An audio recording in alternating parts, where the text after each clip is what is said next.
नमो भगवते वासुदेवाय। स्वस्ति श्री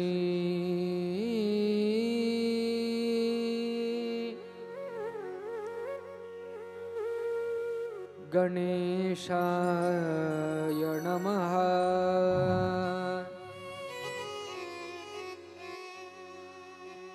श्री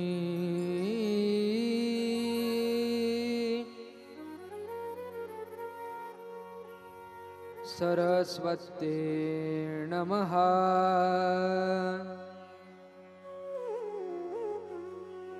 श्री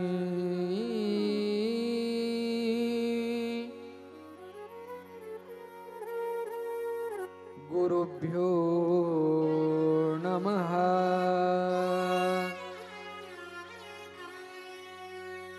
श्री रुक्मिणी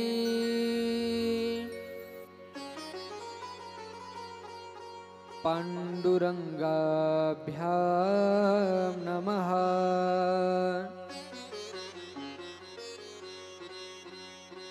ओ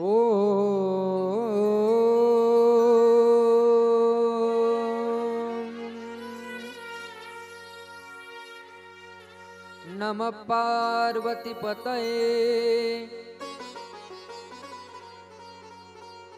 हर हर महादेव।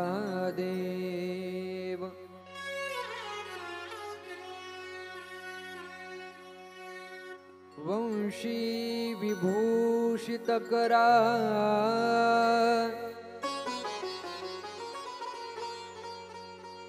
नवनीरदाभात्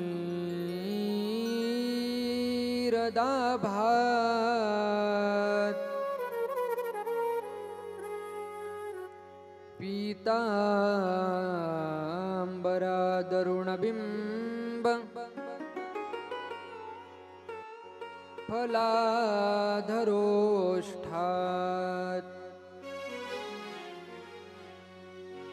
पूर्णेन्दुसुन्दरमुखा दरविन्दनेत्रात्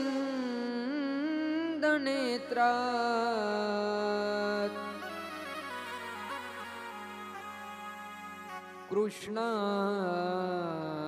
परं किमपि तत्त्व महं न जाने।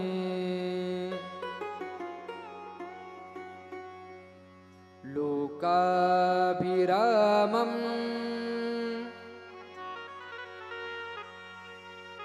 रणरङ्गधीरम्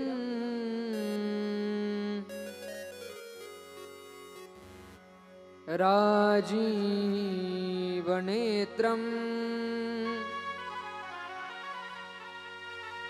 रघुवंशनाथम्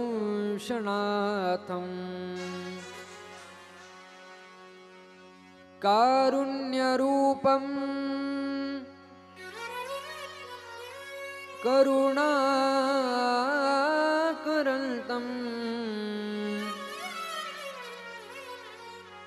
श्रीरामचन्द्रम्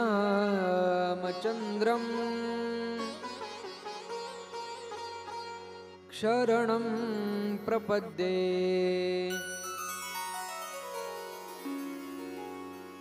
समचरणसरोजम् सान्द्रनीलाम्बुदाभम् जघननिहितपाणिम् मण्डनं मण्डनानाम् तरुणतुलसीमाला कंधरं कुञ्जनेत्रम्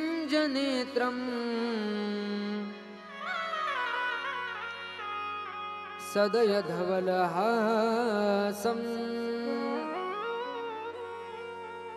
विठ्ठलं चिन्तयामि।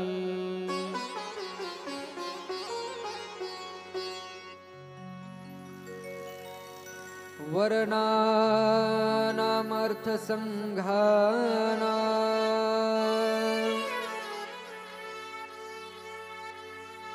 रसानां छन्दसामपि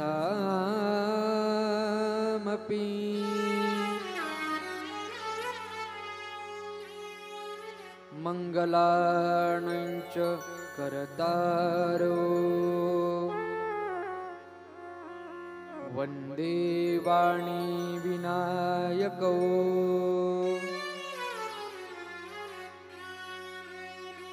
भवानी शंकरौ वन्दे श्रद्धा विश्वासरूपिणी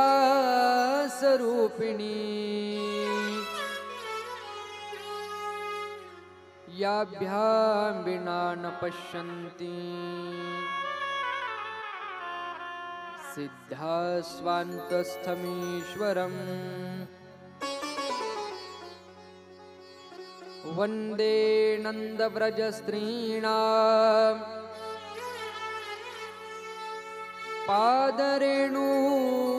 पादरेणुमभीक्ष्णशः यासां हरिकथोद्गीतम् पुनाति भुवनत्रयम्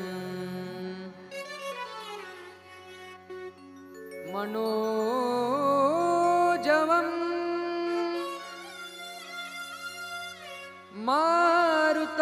मारुततुल्यवेगम् जितेन्द्रियं बुद्धिमतां वरिष्ठं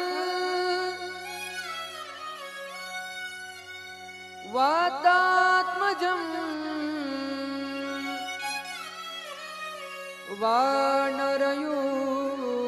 वानरयूथमुख्यम्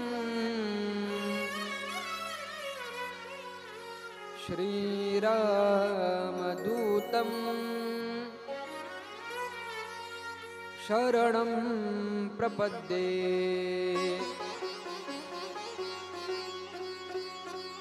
नमोऽस्तु ते व्यासविशालबुद्धे मुल्लारविन्दाय तपत्रनेत्रं येन त्वया भारततैलपूर्णं प्रज्वालितो ज्ञानमयो प्रदीपः यं प्रव्रजन्तमनुपेतमपेतकृत्यम् द्वैपायनो विरहकातराजुहाव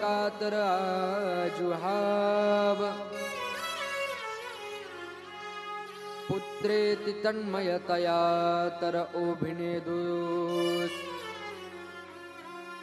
तं सर्वभूतहृदयं मुनिमानतोऽस्मि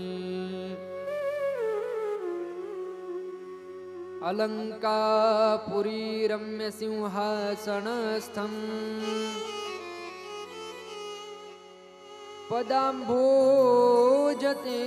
पदाम्भोजतेजस्फुरदिक्प्रदेशम् विधीन्द्रादिदेवैः सदा स्तूयमानम् समाधिस्थमूर्तिं भजे ज्ञानदेवम् नमो सद्गुरु तुकया ज्ञानदीपा नमो सद्गुरु सच्चिदानन्दरूपा नमो सद्गुरु भक्तकल्याणमूर्ति नमो सद्गुरु भास्करा पूर्णकीर्ति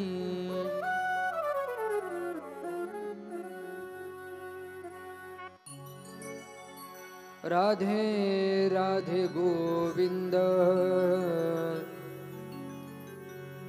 गोविंद राधे श्री राधे राधे गोविंद गोविंद राधे राधे राधे गोविंद गोविंद राधे।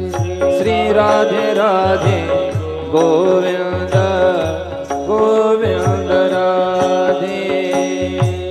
गोविंद राधे गोपाल राधे। गोविंद राधे गोपाल राधे।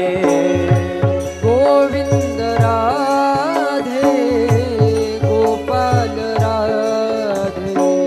गोविंद राधे गोपाल राधे। राधे राधे गोविंद गोविंद राधे। राधे राधे गोविंद गोविंद राधे। राधे राधे गोविंद गोविंद राधे। राधे राधे राधे राधे गोविंद गोविंद राधे।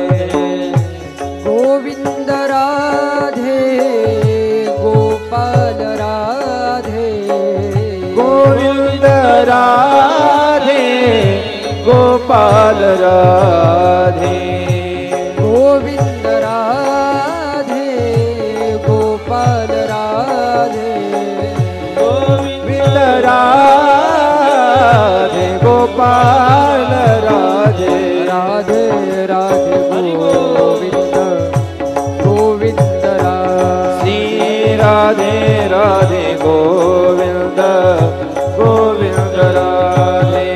राधे राधे गोविंद गोविंद राधे। श्री राधे राधे गोविंद गोविंद राधे।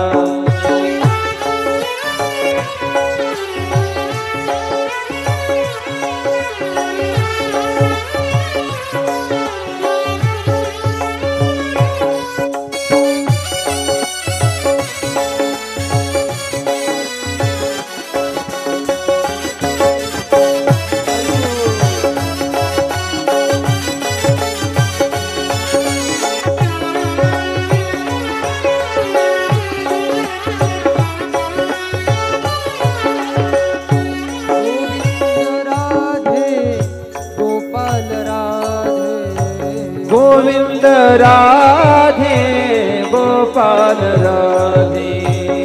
गोविंद राधे गोपाल राधे। गोविंद राधे गोपाल राधे। राधे राधे गोविंद गोविंद राधे। राधे राधे गोविंद गोविंद राधे। राधे राधे गोविंद गोविंद राधे। श्री राधे राधे गोविंद गोविंद राधे। गोविंद राधे गोपाल राधे। गोविंद राधे गोपाल राधे। गोविंद राधे गोपाल राधे। गोविंद राधे गोपाल राधे। राधे राधे गोविंद गोविंद राधे। श्री राधे राधे गोविंद गोविंद राधे। राधे राधे गोविंद गोविंद राधे। श्री राधे राधे गोविंद गोविंद राधे। राधे राधे गोविंद गोविंद राधे। श्री राधे राधे गोविंद गोविंद राधे।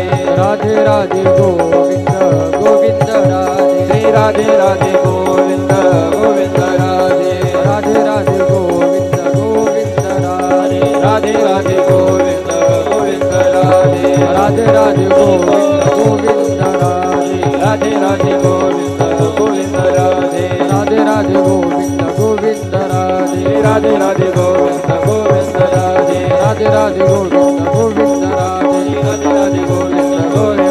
राधे। राधे राधे गोविंद गोविंद राधे। राधे राधे गोविंद गोविंद राधे। गोविंद राधे गोपाल राधे गोविंद राधे। गोपाल राधे गोविंद राधे गोपाल राधे गोविंद राधे। गोपाल राधे गोविंद राधे गोपाल राधे गोविंद राधे गोपाल राधे गोविंद राधे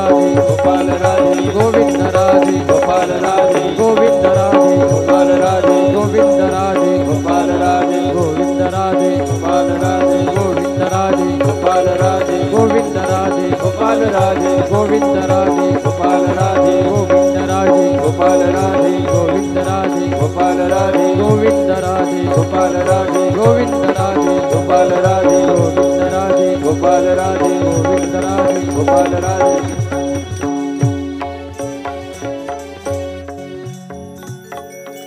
गोपाल कृष्ण भगवान की जय श्रीमद् भागवत महापुराण पुराण की जय अवधूत चिंतन श्री गुरुदेव दत्त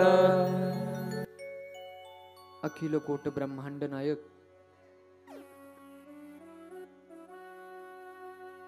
पांडुरंग परमात्म्याच्या कृपाशीर्वादाने मुक्त कैवल्य तेजोनिधी माऊली ज्ञानोबराया यांच्या कृपाशीर्वादाने भगवान दत्तात्रयांच्या कृपाशीर्वादाने श्री संत मदन महाराजांच्या कृपाशीर्वादाने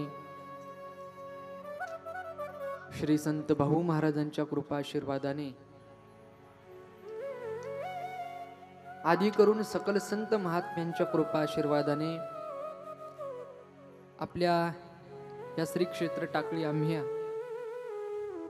या गावामध्ये गेल्या 4 ते 5 वर्षापासून श्रीमद भागवत कथा सुरू आहे आणि या भागवत कथेचे रसिक आम्ही झालेलो आहोत म्हणून याही वर्षी तो आनंद आम्हाला अनुभवायचा होता म्हणून या श्रीमद भागवत कथेचं आयोजन नियोजन करण्यात आलं। ही भागवत कथा म्हणजे ही साधारण कथा नाही, ही भागवत कथा म्हणजे महादेवांपासून 2 गंगा प्रकट झाल्या। एक आपल्याला माहिती आहे कोणती, ज्या गंगेत गेल्यानंतर शरीरानं केलेलं पाप जातं। भोले तेरी जटा से बहती गंगाधारा, ती असणारी गंगा आणि दुसरी ही श्रीमद भागवत कथा म्हणजे ही श्रीमद भागवत कथा रूपी गंगा जी भगवान शंकरांपासून भगवान पूज्यपा श्री शुकाचार्यांनी श्रवण केली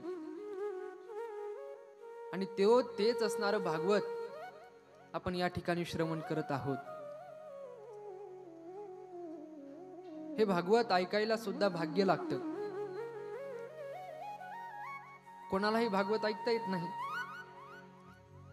भागवत ऐकण्याकरता भगवंताच्या मनात असेल की या व्यक्तीला भागवत ऐकवायचं आहे, त्याच वेळेस त्या व्यक्तीला हे भागवत ऐकायला मिळतं।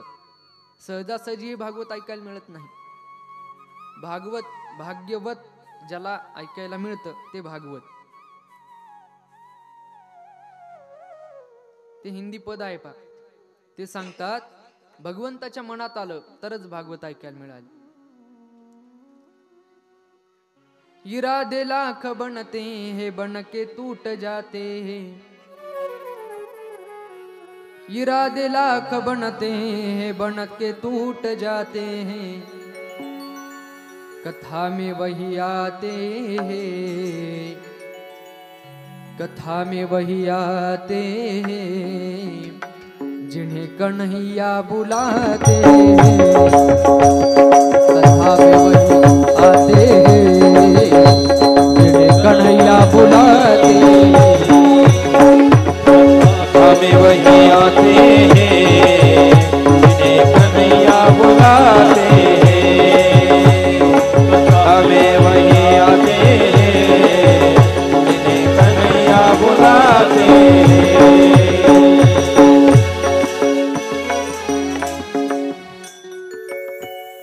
मी आता म्हटलं नाही टाळ्या वाजवा, तरी सुद्धा टाळ्या वाजवल्या। मनाला भावतं संगीत सारे गम जो छुटा देता है, सारे गम जिसमें छूट जाते हैं उसे संगीत कहते हैं। इरादे लाख बनते हैं बन के टूट जाते हैं।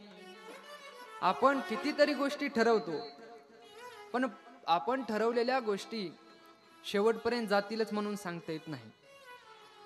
संसारामधल्या व्यवहारामधल्या गोष्टी जर आपल्या पूर्णत्वाला जात नसतील तरी भागवत कथा आपल्या प्रयत्नाने आपल्याला मिळू शकत नाही। भगवंताची कृपा ज्यावेळेस होईल त्याच वेळेस, ज्यावेळेस भगवान परमात्म्याला वाटेल त्याच वेळेस ही श्रीमद भागवत कथा आपल्याला श्रवण करायला मिळते। इरादे लाख बनते हैं बन के टूट जाते हैं, कथा में वही आते हैं जिने कन्हैया बुलाते हैं.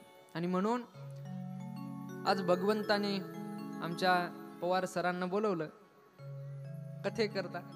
आमच्या हरिभक्ती पारायण आष्टीवरून पवार सर आले. मला ते दररोज विचारायचे कथेचा टाइम काय आहे.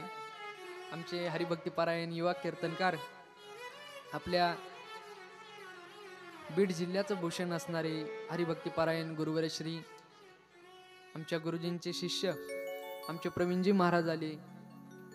तसेच हरिभक्ती पारायण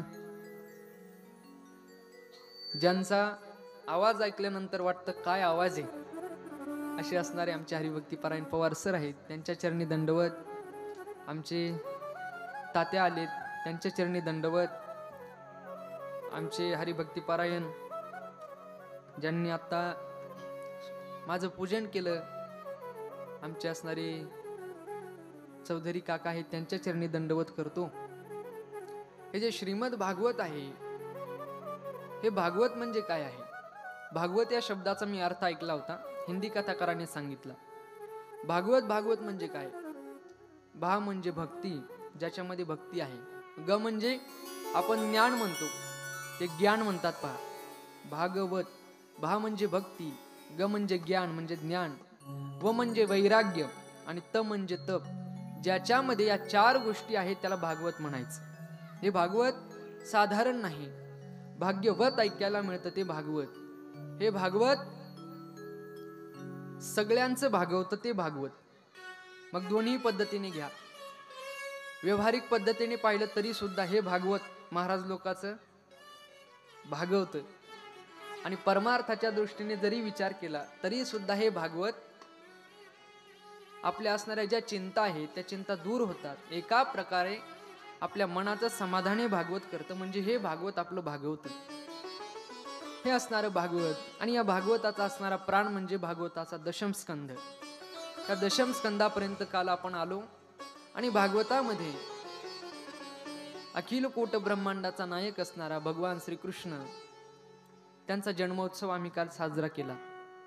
जन्म झाला आणि जन्म झाल्यानंतर तो असणारा आनंद उत्सव काल आम्ही या ठिकाणी साजरा केला.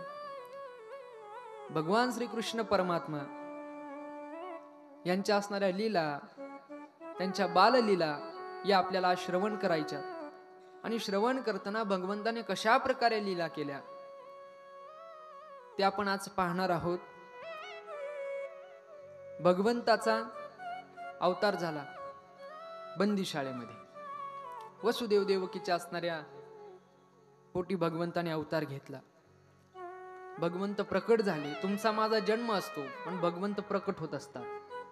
आपण जन्माला येतो पण भगवंत जन्माला नाही येत. मग भय प्रकट कृपाला दीन दयाला कौसल्या हितकारी हर्षित महतारी मुनिमानहारी अद्भुत रूप विचारी. काय सांगतात. भय प्रकट कृपाला म्हणजे परमात्मा प्रकट होत असतो आणि तुम्ही आम्ही जन्माला येत असतो. भय प्रकट कृपाला दीन दयाला कौसल्या हितकारी. म्हणून भगवंत काल प्रकट झाले. आम्ही रामप्रभूंचा अवतार काल पाहिला. भगवान श्रीकृष्णांचा अवतार पाहिला. हे प्रकट झाले. आपला जन्म असतो ते प्रकट होतात. आणि ज्या वेळेस भगवंताने अवतार घेतला भगवान श्रीकृष्णांनी अवतार घेतल्यानंतर गोकुळामध्ये आनंद उत्सव साजरा करत होते. आणि आनंद उत्सव साजरा करत असताना काय म्हणायचे. नंद घरानंद भयो जय कन्हैया लाल की. नंद घरानंद भयो जय कन्हैया लाल की. नंद घरानंद भयो जय कन्हैया लाल की. नंद घरानंद भयो जय कन्हैया लाल की. सर्वांनी टाळी वाजवा. सर्वांनी टाळी वाजवा.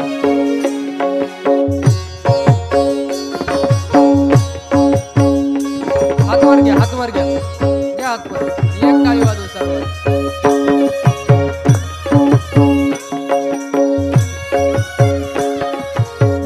घर आनंद भयो जय कन्हैया लाल की। हो नंद घर आनंद भयो जय कन्हैया लाल की। जय कन्हैया लाल की जय कन्हैया लाल की। जय कन्हैया लाल की जय हो नंद लाल की। जय कन्हैया लाल की जय हो नंद लाल की। जय कन्हैया लाल की जय हो नंद लाल की। हो नंद घर आनंद भयो जय कन्हैया लाल की। जय आनंद भयो जय कन्हैया लाल की। नंद घर आनंद भयो जय कन्हैया लाल की। नंद घर आनंद भयो जय कन्हैया लाल की। हाथी घोड़ा पालकी जय कन्हैया लाल की। हाथी घोड़ा पालकी जय कन्हैया लाल की। ब्रज में आनंद भयो जय यशोदा लाल की। ब्रज में आनंद भयो जय यशोदा लाल की। हो नंद घर आनंद भयो जय कन्हैया लाल की। नंद घर आनंद भयो जय कन्हैया लाल की। नंद घर आनंद भयो जय कन्हैया लाल की। नंद घर आनंद भयो जय कन्हैया लाल की। गोकुळामध्ये आनंद उत्सव साजरा झाला, पण आनंद उत्सव साजरा होत असताना सर्वजण काय म्हणत होते? नंद घर आनंद भयो. त्या ठिकाणी असं कोणी म्हणत नव्हतं, नंद घर कृष्ण भयो. मग नंद घर आनंद भयो म्हणजे नंदाच्या घरी पुत्र झाला असं नव्हते म्हणत, नंदाच्या घरी आनंद प्रकट झाला असे सर्वजण म्हणत होते. आणि सर्वजण तो असणारा आनंद साजरा करत होते. 100% माणसामध्ये 90% माणसाने भगवंताला अजून पाहिलं नव्हतं. नंदांना पुत्र झाला पण त्यांना पाहिलं नाही, पण समजलं त्यांना पुत्र झाला. आणि पुत्र झाला समजल्यानंतर सर्वजण आनंद उत्सव साजरा करतायत. कोणी विचारलं का आनंद उत्सव साजरा चालू आहे? नंदाला पुत्र झाला, तुम्ही पाहिलं नाही? पाहिलं. मग आनंद वाटतोय आम्हाला, मग आम्ही आनंद उत्सव साजरा करत आहोत. म्हणून ज्या वेळेस भगवंताचा अवतार झाला तेव्हापासून सर्वत्र आनंद उत्सव साजरा करण्यात येतो, की जो आनंद उत्सव आपण काल साजरा केला. आणि भगवंत हळूहळू त्यांचा आनंद उत्सव होत राहिला. भगवंताला पाहण्याकरता गोप गोपिका यायला लागल्या. त्याच्यामध्ये आपण काल पाहिलं, एक गोपिका आली आणि आल्यानंतर कशाप्रमाणे तिने बधाई दिली आपण काल पाहिलं. बधाईचं गीतही आपण नवीनच ऐकलं. जन्मे है कृष्ण कन्हैया गोकुल में बाजे बधैया। जन्मे है कृष्ण कन्हैया गोकुल में बाजे बधैया। कृष्ण कन्हैया गोकुल में बाजे बजैया। जन्मे कृष्ण कन्हैया गोकुल में बाजे बजैया। बाजे बधैया बाजे बधैया। बाजे बजैया बाजे बजैया। ओ बाजे बधैया बाजे बधैया। बाजे बजैया बाजे बजैया। ओ जन्मे है कृष्ण कन्हैया गोकुल में बाजे बधैया। जन्मे है कृष्ण कन्हैया गोकुल में बाजे बधैया। कृष्ण कन्हैया गोकुल में बाजे बजैया। जन्मे कृष्ण कन्हैया गोकुल में बाजे बजैया। नंद मगन मन मोती लुटावे। नंद मगन मन मोती उठावे। रानी जशोमती झुलना झुलावे। मती झुलना झुला देखो बज रही घर घर शनैया गोकुल में बाजे बधैया। जन्मे है कृष्ण कन्हैया गोकुल में बाजे बधैया। जन्मे है कृष्ण कन्हैया गोकुल में बाजे बधैया। जन्मे है कृष्ण कन्हैया गोकुल में बाजे बधैया।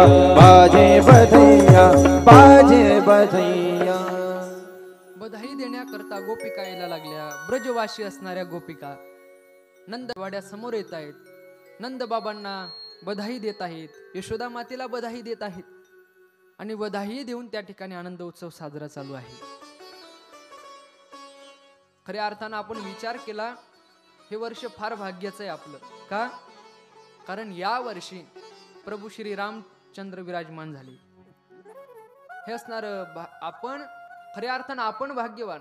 पुढे गेल्यानंतर आपण सांगू, ज्या वेळेस प्रभू रामचंद्र अयोध्येमध्ये विराजमान झाले त्या वर्षी आम्ही होतो. आम्ही असणारा तो उत्सव पाहिला, तो उत्सव आम्ही साजरा केला. खऱ्या अर्थानं आपण भाग्यवान आहोत. आता त्याला 1 वर्ष पूर्ण होईल 22 तारखेला. तो आपण उत्सव करणारच आहोत. रामप्रभू आले. आही गहे रघुनंदन सजवादो द्वार द्वार, स्वर्ण कलश रखवादो बंधवादो बंधनवार. आपल्याकडे का मागच्या वेळेस स्वर्ण कलश आला होता पहा.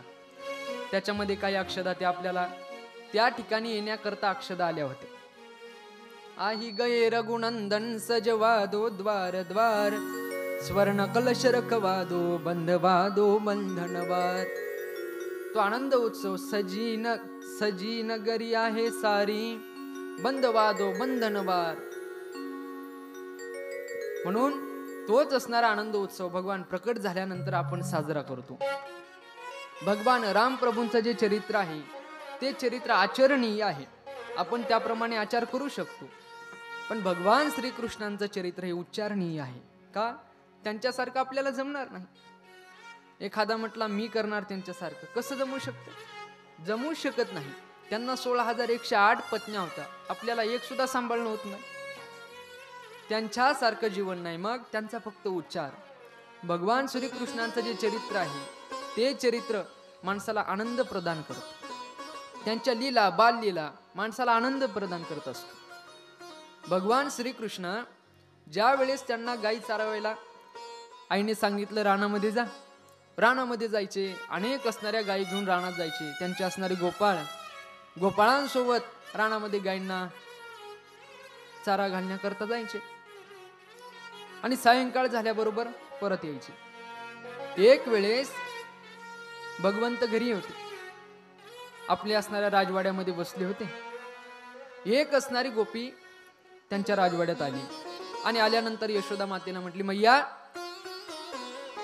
अगं आमच्या घरी थोडे पाहुणे येणार आहेत. बरं मग? नाही, मला थोडं शेण पाहिजे होतं. शेण नेऊ का?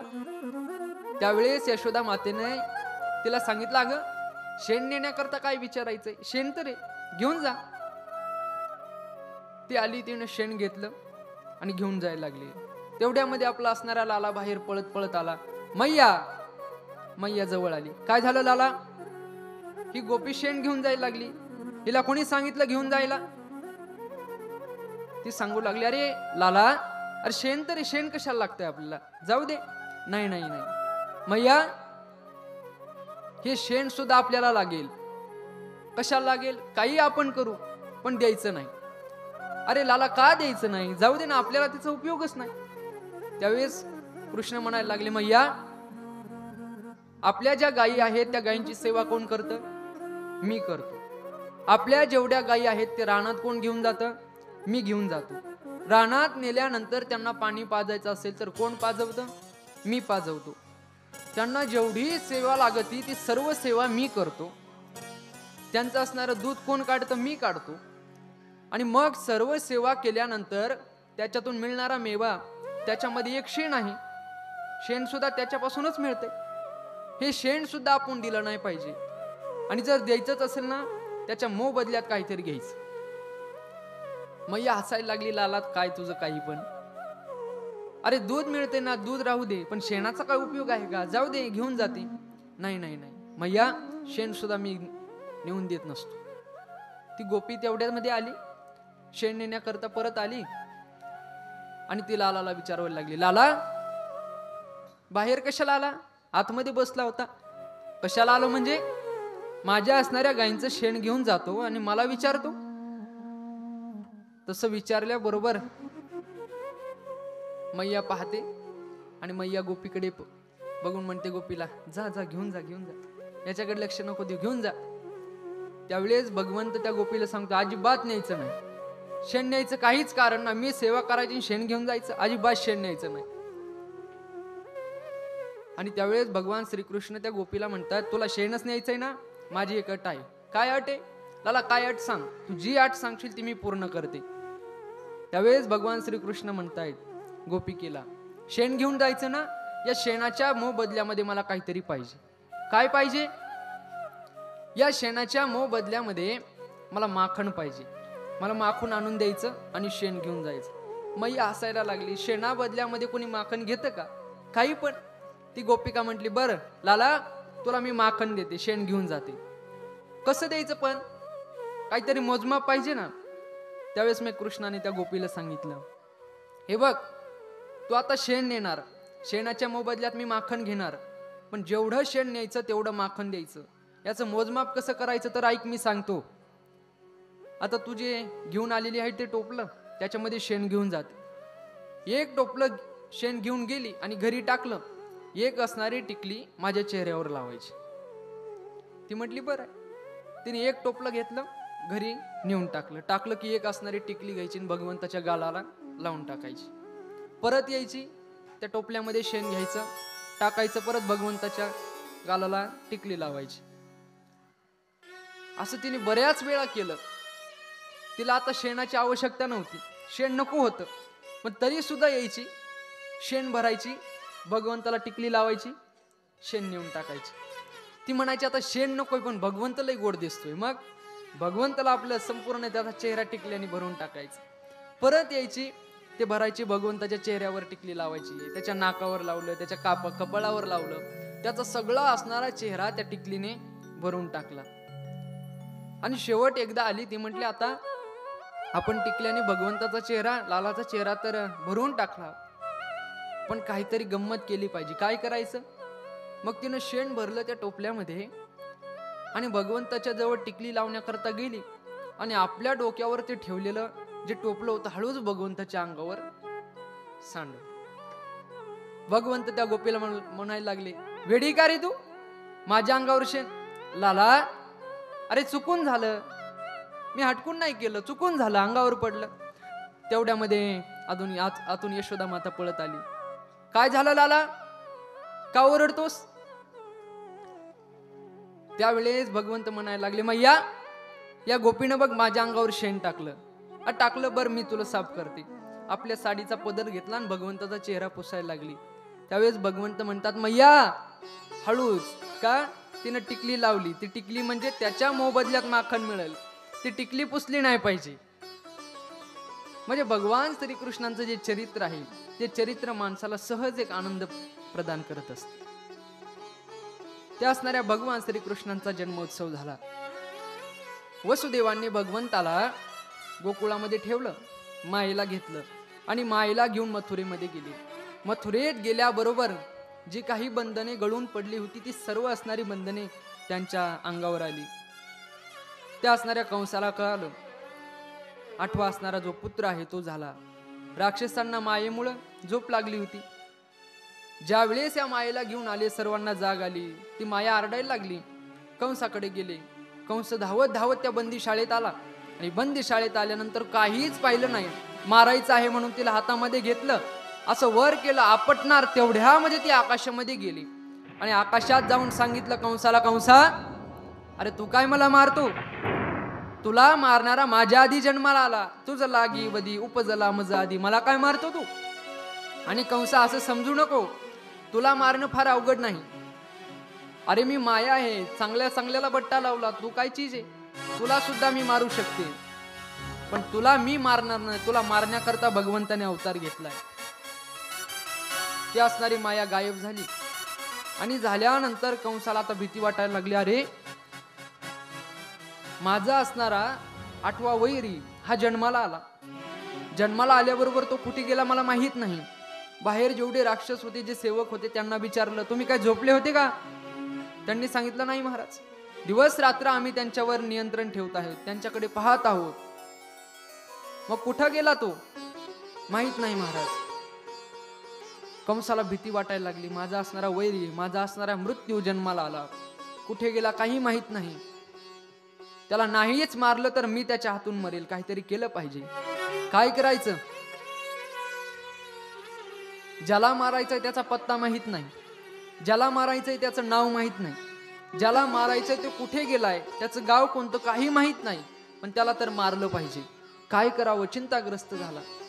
आणि चिंताग्रस्त झाल्यानंतर त्याने सर्व असणाऱ्या राक्षसांची सभा घेतली. सर्व राक्षसांना सांगितलंय, माझा असणारा मृत्यू म्हणजे माझा असणाऱ्या बहिणीचा मुलगा, 8वा मुलगा, ज्याच्यापासून माझा मृत्यू होणार आहे, तो जन्माला आला. जन्माला आल्याबरोबर तो कुठे गेला माहीत नाही, पण मला त्या असणाऱ्या मायेने सांगितलं माझा मृत्यू जन्माला आला, त्याला मारलं पाहिजे, काहीतरी करा. सगळे राक्षस विचार करत आहेत, अरे आपण मारू, पण आपल्याला माहित पाहिजे ना कोणाला मारायचं, आपल्याला माहित नाही कसं मारायचं. तेवढ्यामध्ये एक बलाढ्य शरीर धारण करून धप धप धप अशा पायाचा आवाज करत पुतना आली. आणि आल्यानंतर मोठ्याने हसते. आता राक्षसींचं हसणं काय आपल्यासारखं आहे का? मोठ्यानं हसायला लागली.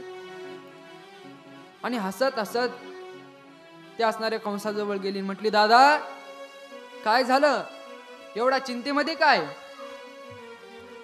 त्यावेळेस कंसानं सांगितलं, काय सांगू तुला, माझी जी बहीण आहे तिला 8वा पुत्र झाला, त्याच्यापासून माझा मृत्यू आहे, त्याला मारलं पाहिजे. आणि त्याला मारण्याकरता सर्व राक्षसांची सभा भरवली. ती पुतना म्हणायला लागली, अरे आता जन्मलेलं पोरग आणि त्याला तू घाबरतो, मी मारते त्याला. तू मारतेस? हो मी मारते. कसं मारणार? माझ्यावर सोड, मी मारते. त्यावेळेस ती पुतना भगवंताला मारायचे. तिने सांगितलं दादाला, कंसाला, हे बघ आत्ता जन्म झाला ना, 8 दिवसामध्ये जेवढे असणारे मुलं जन्माला आले त्या सर्व मुलांना मी मारणार. कंस म्हटला ठीक आहे, निघून गेली. आता मारायचं, पण कसं मारायचं, या अवतारात तर जाता येणार नाही. तिनं सुंदर असणारं रूप धारण केलं. आणि सुंदर रूप धारण करून ज्या ज्या गावामध्ये पुत्रांचा जन्म झाला, 8 दिवसामध्ये ज्या पुत्रांचा जन्म झाला त्यांना मारायला निघाली. प्रत्येक गावात जायचं. गावात गेल्यानंतर तिला माहित व्हायचं 8 दिवसामध्ये जे मुलं जन्माला आले, आपल्या असणाऱ्या स्तनामध्ये कालकूट ते असणारं विष धारण केलं.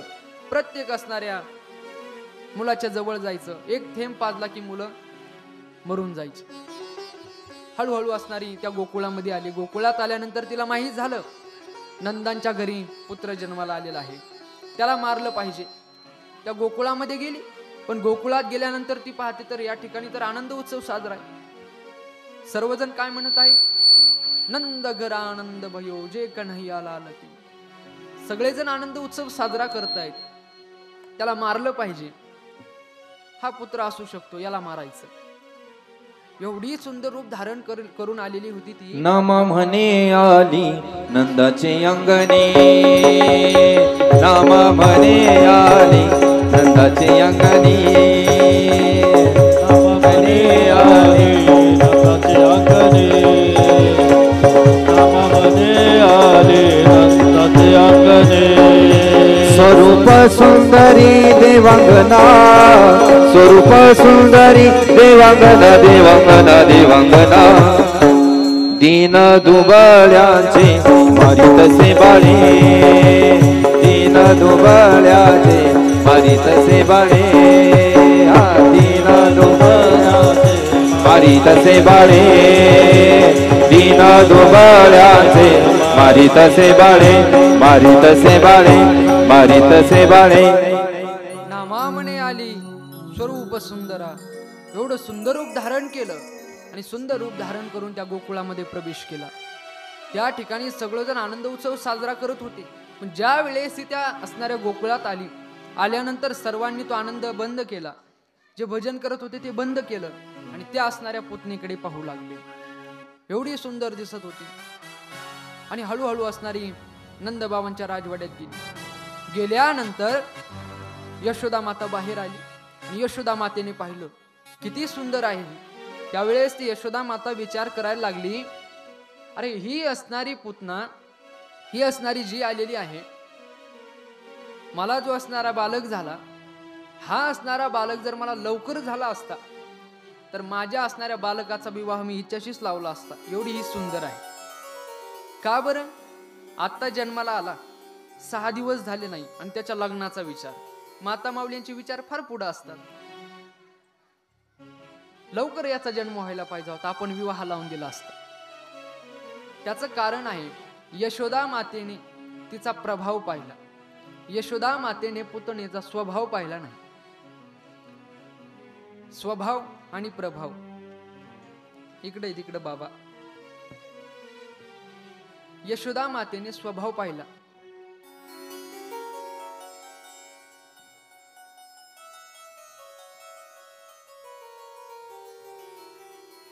यशोदा मातेने प्रभाव पाहिला. पाहायला काय पाहिजे होतं? स्वभाव.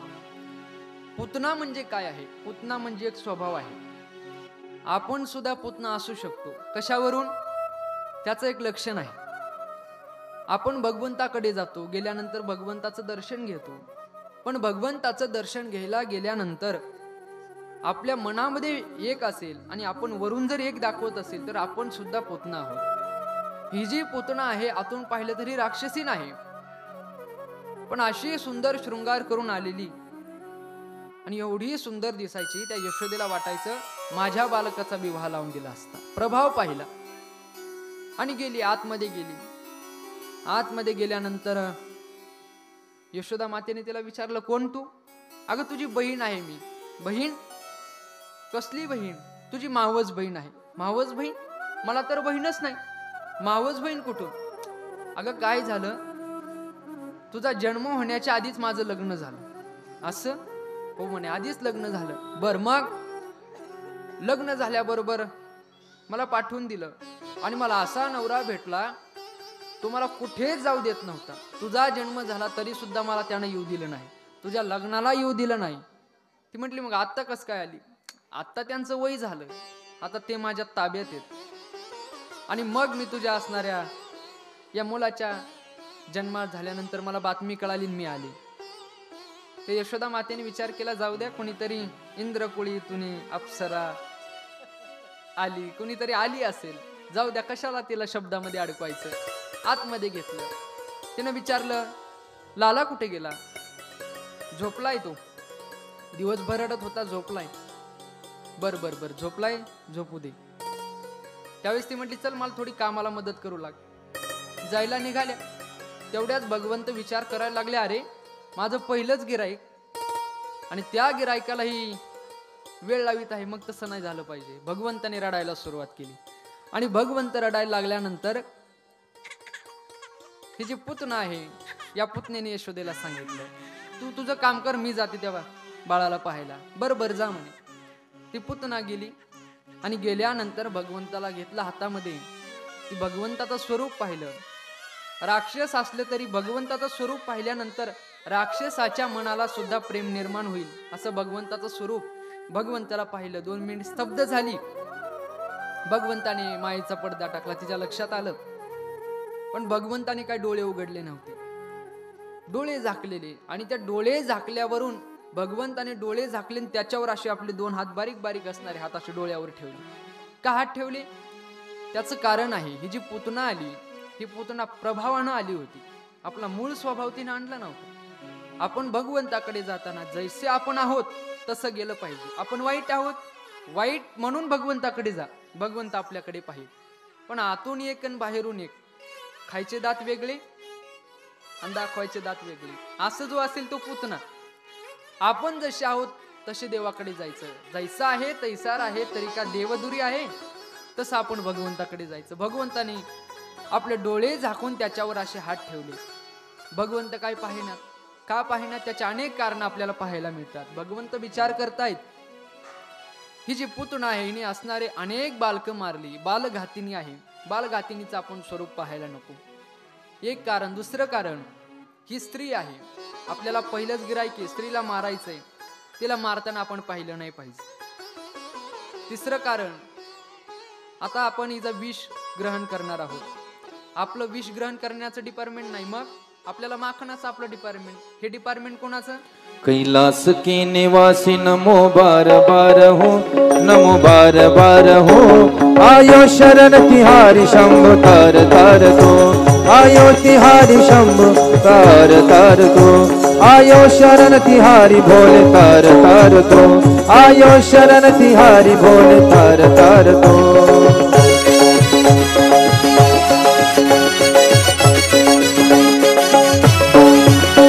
भक्तों को कभी तूने शिव निराश ना किया, मांगा जिन्हें जो चाह वरदान दे दिया।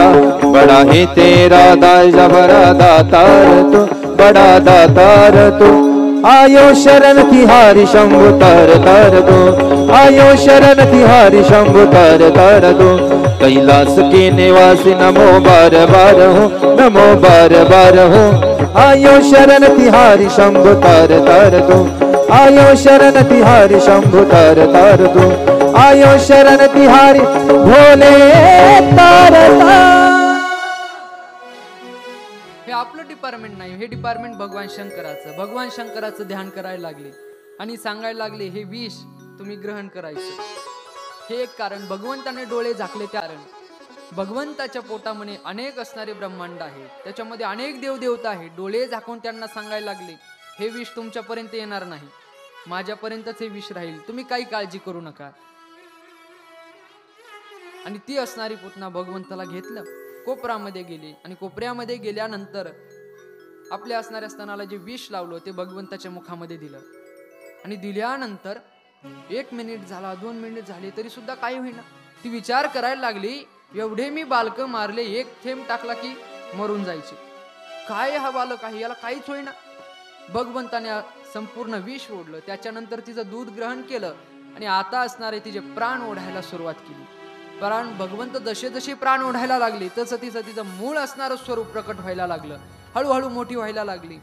नंदबाबांची मागची असणारी भिंत पडली, मोठं असणारं तिचं रूप झालं. मोठ्यानं ती म्हणायला लागली मुंच मुंच सोड सोड मला. भगवंत काय सोडेनात, सोड म्हणायला लागले. धावत आहे, भगवंत काय सोडत नाहीत, पुढे धावत आहे. भगवंत तिच्या असणाऱ्या पाठीवर आहे. मूळ स्वरूपात आली आणि स्वरूपात आल्यानंतर भगवंताने तिचे प्राण ओढले आणि तिच्या बलहाढ्य शरीरासह ती असणारी त्या नंदबाबाच्या गोकुळ्यामध्ये धडकन खाली पडली. तिचा असणारा त्या ठिकाणी भगवंताने वध केला. भगवंताने वध केला. त्या असणारे गोकुळामध्ये आवाज झाला. सगळे असणारे गोकुळवासी धावत धावत त्या राक्षसापाशी आले. कोण आहे ही, एवढं बलाढ्य शरीर, कोण असेल ही, आपल्या गोकुळामध्ये कशा आले असेल. नंदबाबांच्या घरामध्ये यशोदा मातेने पाहिलं काय झालं. आपला लाला कोठे म्हणून पाहायला गेली, पाहिलं तर आपला अर्धा वाडा पडलाय, काय झालं. ज्या ठिकाणी ती असणारी पुतना गेली तिच्या मागोमाग गेली आणि मागोमाग गेल्यानंतर पाहते हे असणारं बलाढ्य शरीर पाहिलं. संपूर्ण गोकुळवासी पाहिले आणि त्याच्यावर भगवंताला पाहिलं. भगवंत तिच्या छातीवर आहेत. त्यावेळेस गोकुळवासी भगवंताला काढायचंय म्हणून जवळ गेले आणि एवढं तिचं बलाढ्य शरीर होतं. अशा शिड्याला शिड्या बांधल्या आणि त्याच्यावर चढून वर गेले. वर गेल्यानंतर पाहिलं तर भगवंत काय करत आहेत, देत दनादन बुक्की मारतायत, देत दनादन बुक्की मारतायत. भगवंताच्या मनात विचार आहे, बालघातिनी आहे, अनेक असणारे बालक हिने मारले. बालक मारते हाणबुक्की, बालक मारते. भगवंताच्या मनात विचार आहे, अरे माझे असणारे गोकुळवासी भजन करत होते, भजनामध्ये विघ्न आणते, हाणबुक्की. भजनामध्ये विघ्न आणले, तिला मारलं पाहिजे. भगवंत अनेक विचार करतात, अरे माझ्याकडे येताना मूळ स्वभावात आली नाही, मूळ स्वभावात यायला पाहिजे होतं. आणि ज्या वेळेस तिचं मूळ स्वरूप झालं होतं त्यावेळेस भगवंताने डोळे उघडले. तोपर्यंत भगवंताने डोळे उघडले नाही. ते असणारे गोकुळवासी वर आले, पाहताय तर भगवंत देत दनादन बुक्की मारते, देत दनादन बुक्की मारते. जवळ गेले, भगवंताला घेतलं आणि भगवंताला घेतल्यानंतर खाली गेले. खाली गेल्यानंतर यशोदा मातेने आपल्या लालाला घेतलं. त्याच्याकडे पाहते, अरे माझा असणारा लाला आता जन्म झाला, 6 दिवसामध्ये एवढा मोठा अपशकुन, कुणाची तरी नजर लागली असेल. भगवंताला आपल्या राजवाड्यात नेलं आणि राजवाड्यात नेल्यानंतर भगवंताची नजर काढायची. मग कशाने काढायची, सगळेजण वेगवेगळं सांगू लागली.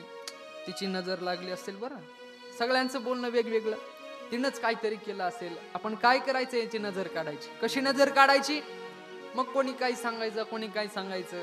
आमच्या धनुमार्गासारखे याचे म्हणायचे, आपण एक काम करू, परातीमध्ये पाणी ठेवू, एक असणारा चरबी घेऊ, ते असणारं पाणी वर ओढेल, त्याची नजर निघून जाईल. दुसरं कोणीतरी यायचं, अगं मिठाने नजर काढ, मिठाने नजर काढायचं. कोणीतरी यायचं, एक काम कर, गाईचं गोमूत्र आहे ना, ते गोमूत्राने स्नान घाल, गोमूत्राने स्नान घालायचे. अगं शेण लाव, भगवंताला शेण लावायचं, गोमूत्र लावायचं, भगवंताची नजर काढली.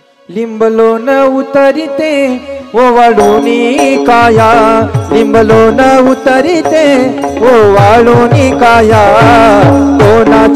कोणाची झाली दृष्ट माझ्या पंढरीराया, कोणाची झाली दृष्ट माझ्या पंढरीराया, कोणाची झाली दृष्ट माझ्या पंढरीराया, कोणाची झाली दृष्ट माझ्या पंढरीराया. नाना परिचय लेने लेतो गवळणीला बुलवितो, नाना परिचय लेने लेतो गवळणीया बुलवितो. आली आली राधिका तुझ्यासी पावया, आली आली राधिका तुझ्यासी या पावया.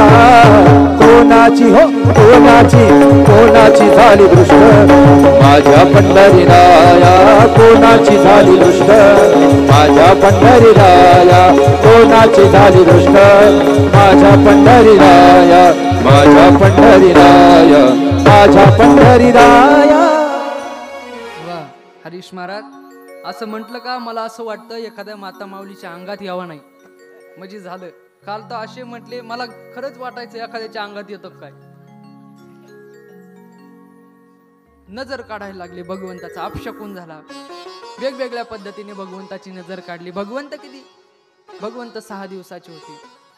भगवान शंकराला कळालं होतं भगवंताने अवतार केलेला आहे, मग आपल्याला दर्शन घेतलं पाहिजे. भगवान शंकर दर्शन घेण्याकरता निघाले. त्यावेळेस पार्वती माता म्हटले असंच म्हणे, मग असंच जाणार, मृत्यू लोक आहे तो, असं जाऊ नका. मग कसं जायचं? मग त्यांनी असणारं त्या जोगव्याचं रूप धारण केलं आणि भगवान शंकर खाली आले. खाली आल्यानंतर ते असणारे गोकुळात आले. गोकुळात आल्यानंतर मग काय झालं? नगर में जोगी आया, नगर में जोगी आया, यशोदा के घर आया. सबसे बड़ा है तेरा नाम, तेरा नाम भोलेनाथ, भोलेनाथ, भोलेनाथ, भोलेनाथ, भोलेनाथ, भोलेनाथ. नगर में जोगी आया, यशोदा के घर आया. सबसे बड़ा है तेरा नाम, तेरा नाम भोलेनाथ, भोलेनाथ, भोलेनाथ, भोलेनाथ, भोलेनाथ, भोलेनाथ, भोलेनाथ, भोलेनाथ, भोलेनाथ. हो अंग विभूति गले रुंडमाला शेष नाग लिपटायो, आको तिलक भाल चंद्रमा घर घर अलक जलायो, घर घर अलक जलायो, घर घर अलक जलायो. वेद कोई समझ न पाया, यशोदा के घर आया. सबसे बड़ा है तेरा नाम, तेरा नाम भोलेनाथ, भोलेनाथ, भोलेनाथ, भोलेनाथ, भोलेनाथ, भोलेनाथ, भोलेनाथ, भोलेनाथ, भोलेनाथ, भोलेनाथ, भोलेनाथ. भोले भिक्षा निकली नंदरानी, कंचन थाल चढ़ायो. तो भिक्षा जोगी आसन हो, आसन बाल डरायो. बालक मेरो डलायो, बालक मेरो डलायो. भेद कोई समझ न पाया, यशोदा के घर आया. सबसे बड़ा है तेरा नाम, तेरा नाम भोलेनाथ, भोलेनाथ, भोलेनाथ, भोलेनाथ, भोलेनाथ, भोलेनाथ, भोलेनाथ, भोलेनाथ, भोलेनाथ, भोलेनाथ, भोलेनाथ, भोलेनाथ, भोलेनाथ, भोलेनाथ. नमः पार्वती पतये शिव हर हर हर हर महादेव. त्या गोकुळामध्ये भगवान शंकर आले. नगर में जोगी आया. आणि आल्यानंतर नंद बाबाच्या राजवाड्यात समोर आले. राजवाड्यात समोर आले आणि राजवाड्यात समोर आल्यानंतर नंद बाबांशी बोलायला लागले. यशोदा माता आल्या आणि म्हणायला लागले, मला तुमच्या पुत्राचं दर्शन घ्यायचंय. पुत्राचं दर्शन आहो, तो झोपला आहे, त्याचं दर्शन आत्ता नाही. त्यावेळेस भगवान शंकर म्हणायला लागले, काही झालं तरी मी इथून जाणार नाही. जोपर्यंत मला तुमच्या पुत्राचं दर्शन होत नाही तोपर्यंत मी इथून जाणारच नाही. एक जोगी आयो रे तेरे द्वार, दिखा दे मुख लाल का, रे मैया दिखा दे मुख लाल का. एक जोगी आयो रे तेरे द्वार, दिखा दे मुख लाल का, रे मैया दिखा दे मुख लाल का. तेरे पलने में तेरे पलने में पालनहार, दिखा दे मुख लाल का, रे मैया दिखा दे मुख लाल का.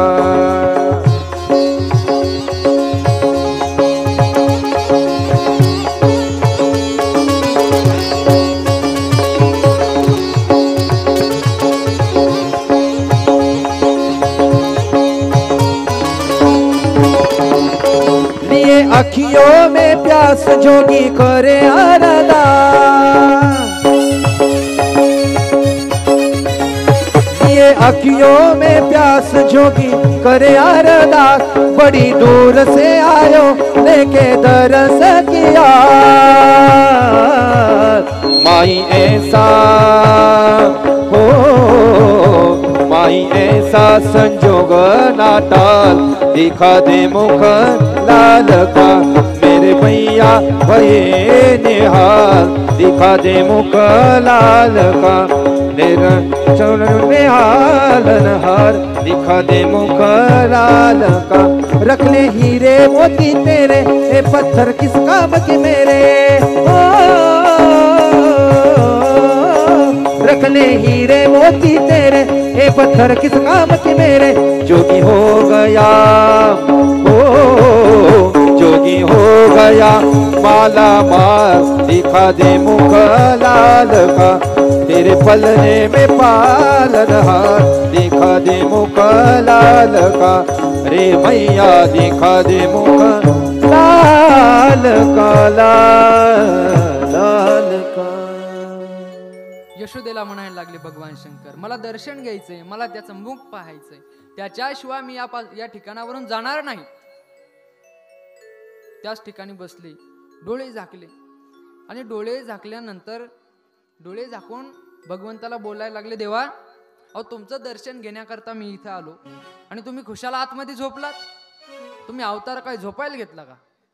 तुम्ही काय मृत्यू लोकातले काय महाराज लोक आहे का? नुसते झोपता? अहो काहीतरी करा, पारायण करा, गाथा वाचा, भागवताचे श्लोक वाचा. तुम्ही दुपारच्या पंक्तीहून आले की निस्ते झोपता राव. मग अहो मी बाहेर बसलोय, माझ्या दर्शनाला या, दर्शन घ्यायचंय मला तुमचं. मग भगवान शंकराने असं बोलल्यानंतर भगवंताने आतमधून रडायला सुरुवात केली. यशोदा माता जवळ गेल्या आणि गेल्यानंतर पाहतात, अरे लाला काय झालं रे, का रडत आहेस? शांत करण्याचा प्रयत्न करतायत. भगवान काय शांत होईना, अनेक प्रयत्न करायला लागले, भगवंत कशाने शांत होईना. नंद बाबा आले, शांत हो, पण तो काही शांत होईना.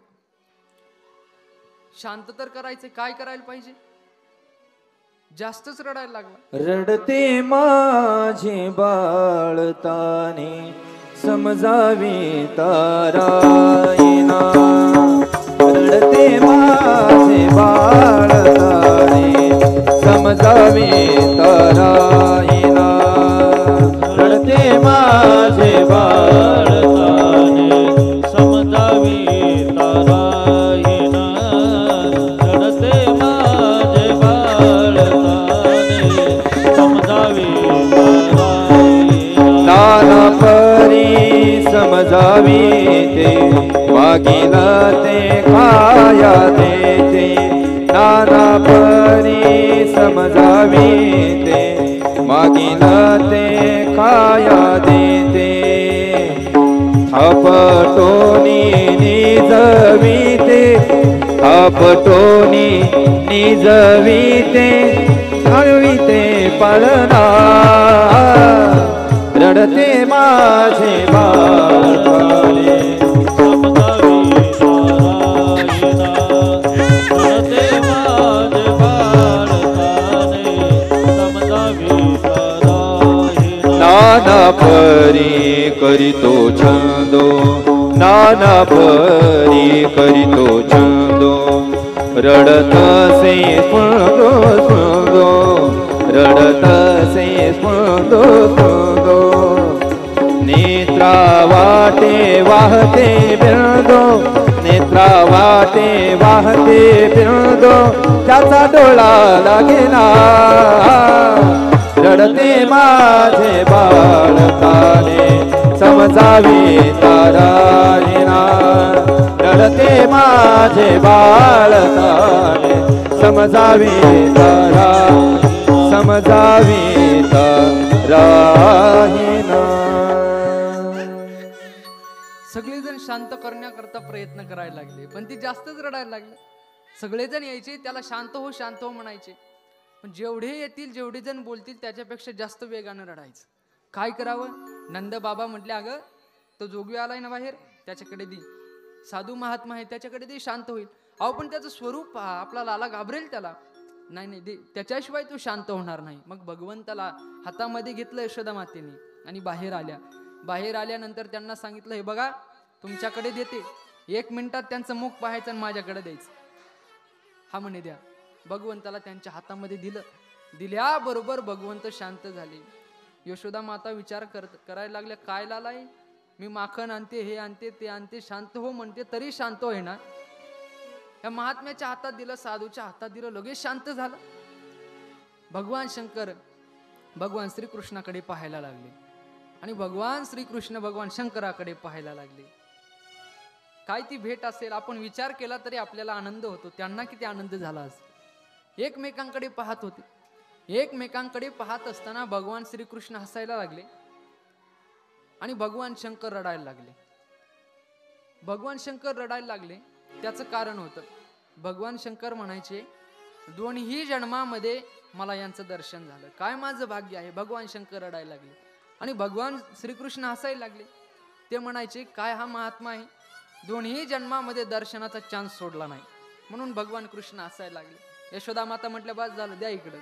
यशोदा मातेने भगवान शंकरांकडून भगवान श्रीकृष्णाला घेतलं, लालाला घेतलं आणि आतमध्ये गेल्या. भगवान शंकर निघून गेले. भगवंत 6 ते 7 दिवसाचे झाले होते.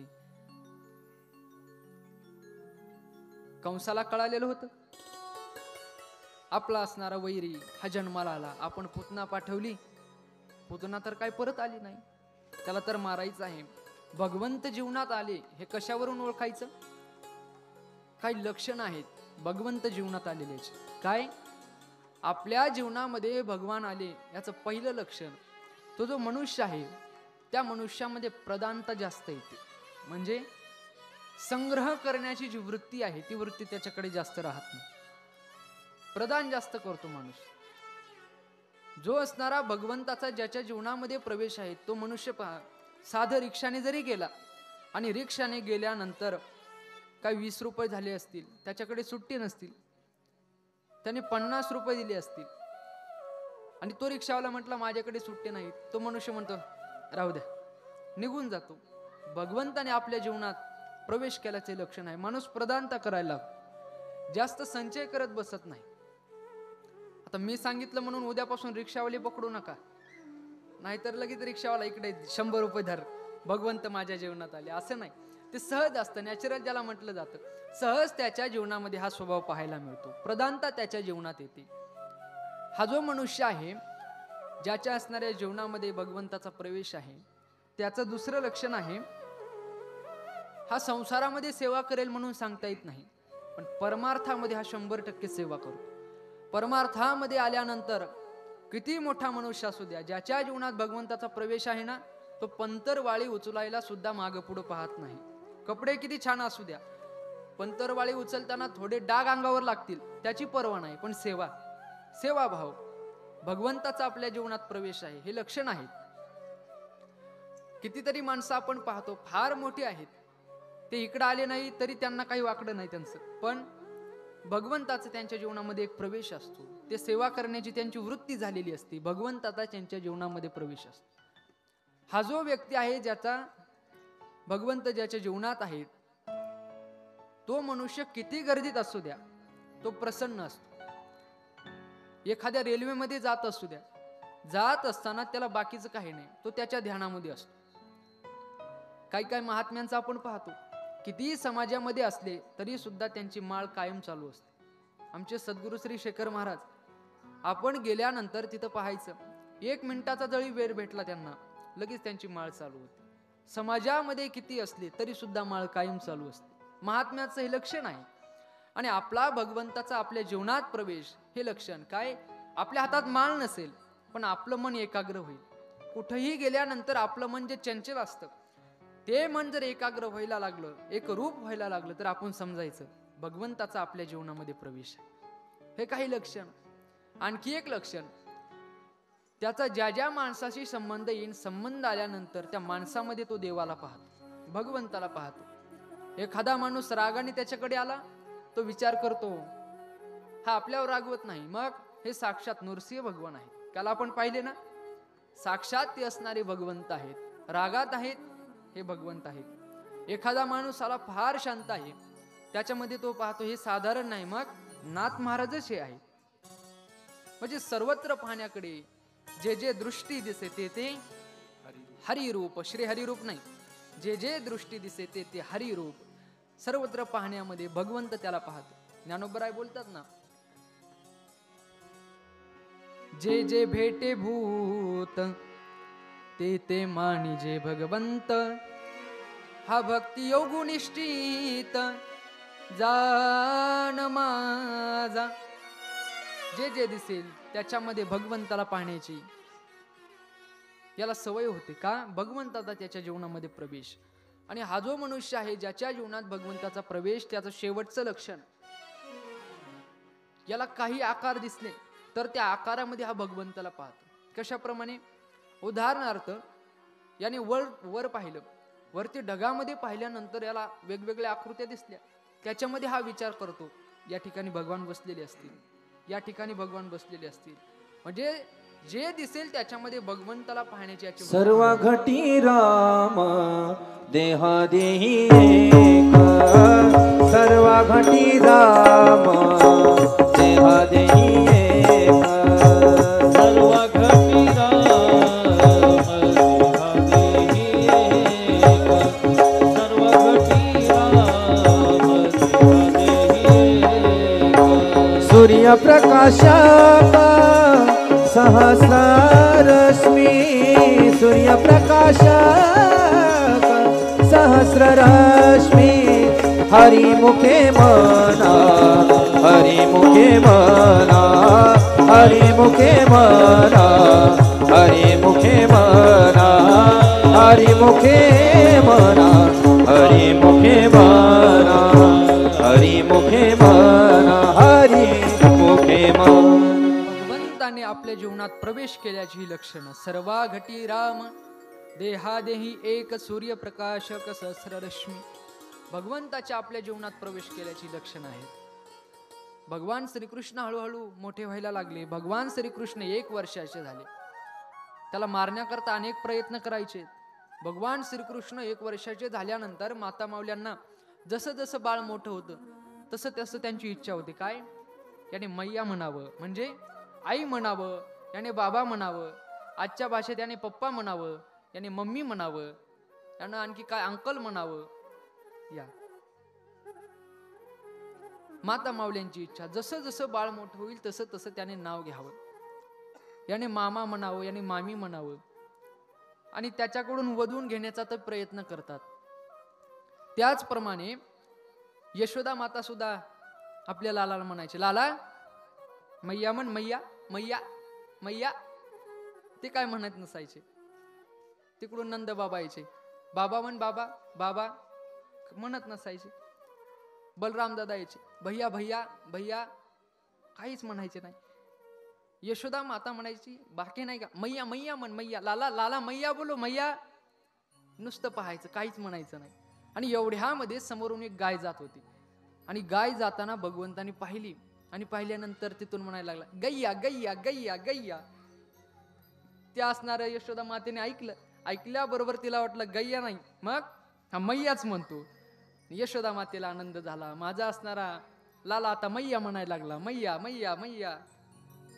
हळूहळू भगवंत मैया म्हणायला लागले, हळूहळू नंद बाबांना आवाज द्यायला लागले, हळूहळू बलराम दादाला आवाज द्यायला लागले. ज्यावेळेस भगवान श्रीकृष्ण रात्री झोपायचे, झोपायला गेल्यानंतर यशोदा माता त्यांना अनेक कथा सांगायची आणि कथा सांगताना भगवंत त्या एकाग्र चित्ताने ऐकायचे. आपल्या मुलांवर संस्कार कसे करायचे आपला बोध घ्या. आपल्या मुलांवर संस्कार करताना हे संस्कार लहानपणापासून असले पाहिजे. किती भगवंत किती मोठे होते, फार मोठे नव्हते, पण तेव्हापासून भगवंताला सुद्धा त्यांची असणारी आई कथा सांगायची, रामप्रभूचं चरित्र सांगायचे. आपल्या मुलांना सुद्धा आइए महाराज विराजिए, आइए महाराज विराजिए,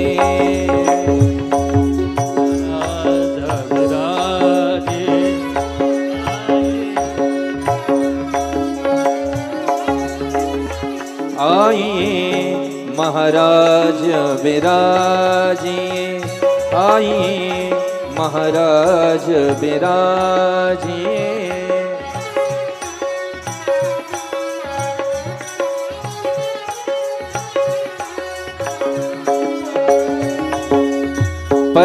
पधारिए गुरु महाराज, पधारिए गुरु महाराज, आइए महाराज विराजिए, आइए महाराज विराजिए, आइए महाराज विराजिए।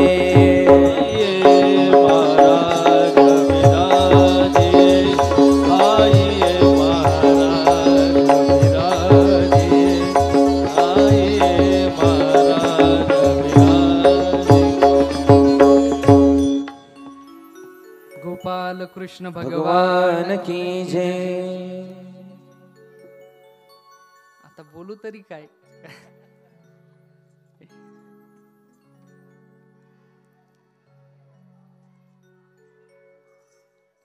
आज खऱ्या अर्थानं मला वाटायला लागलं श्रीमद भागवताची सेवा मिळाली ना, त्याचं एक फळ आहे.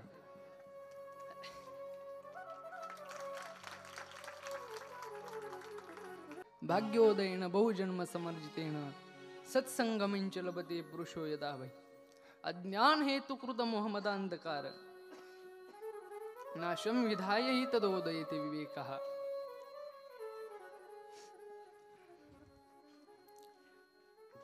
माझं आळंदीमध्ये जास्त राहणं झालं नाही, पण आमचे सोनू महाराज असतील, सद्गुरु श्री माझे वडील असतील, आळंदीमध्ये आमचं हक्काचं ठिकाण म्हणजे आमचे बाबा.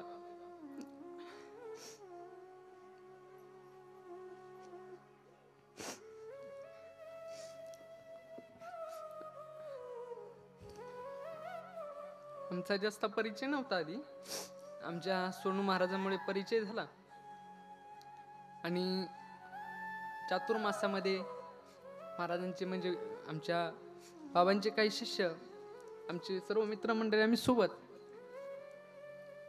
आणि माझं एवढं बाबावर प्रेम जडलं. आम्ही मुमुक्षु पाठशाळेत आम्ही भाऊंकड, आम्ही गणेश महाराज पाटील म्हणजे आमचे वडील, आई कोण, आमचे बाबा म्हणजे आई, सर्व विद्यार्थी.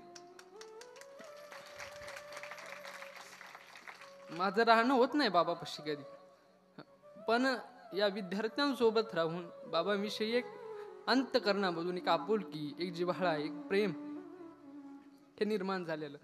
आणि खऱ्या अर्थानं आज भागवताची सेवा करताना त्याचं मिळालेलं हे फळ आहे. काय,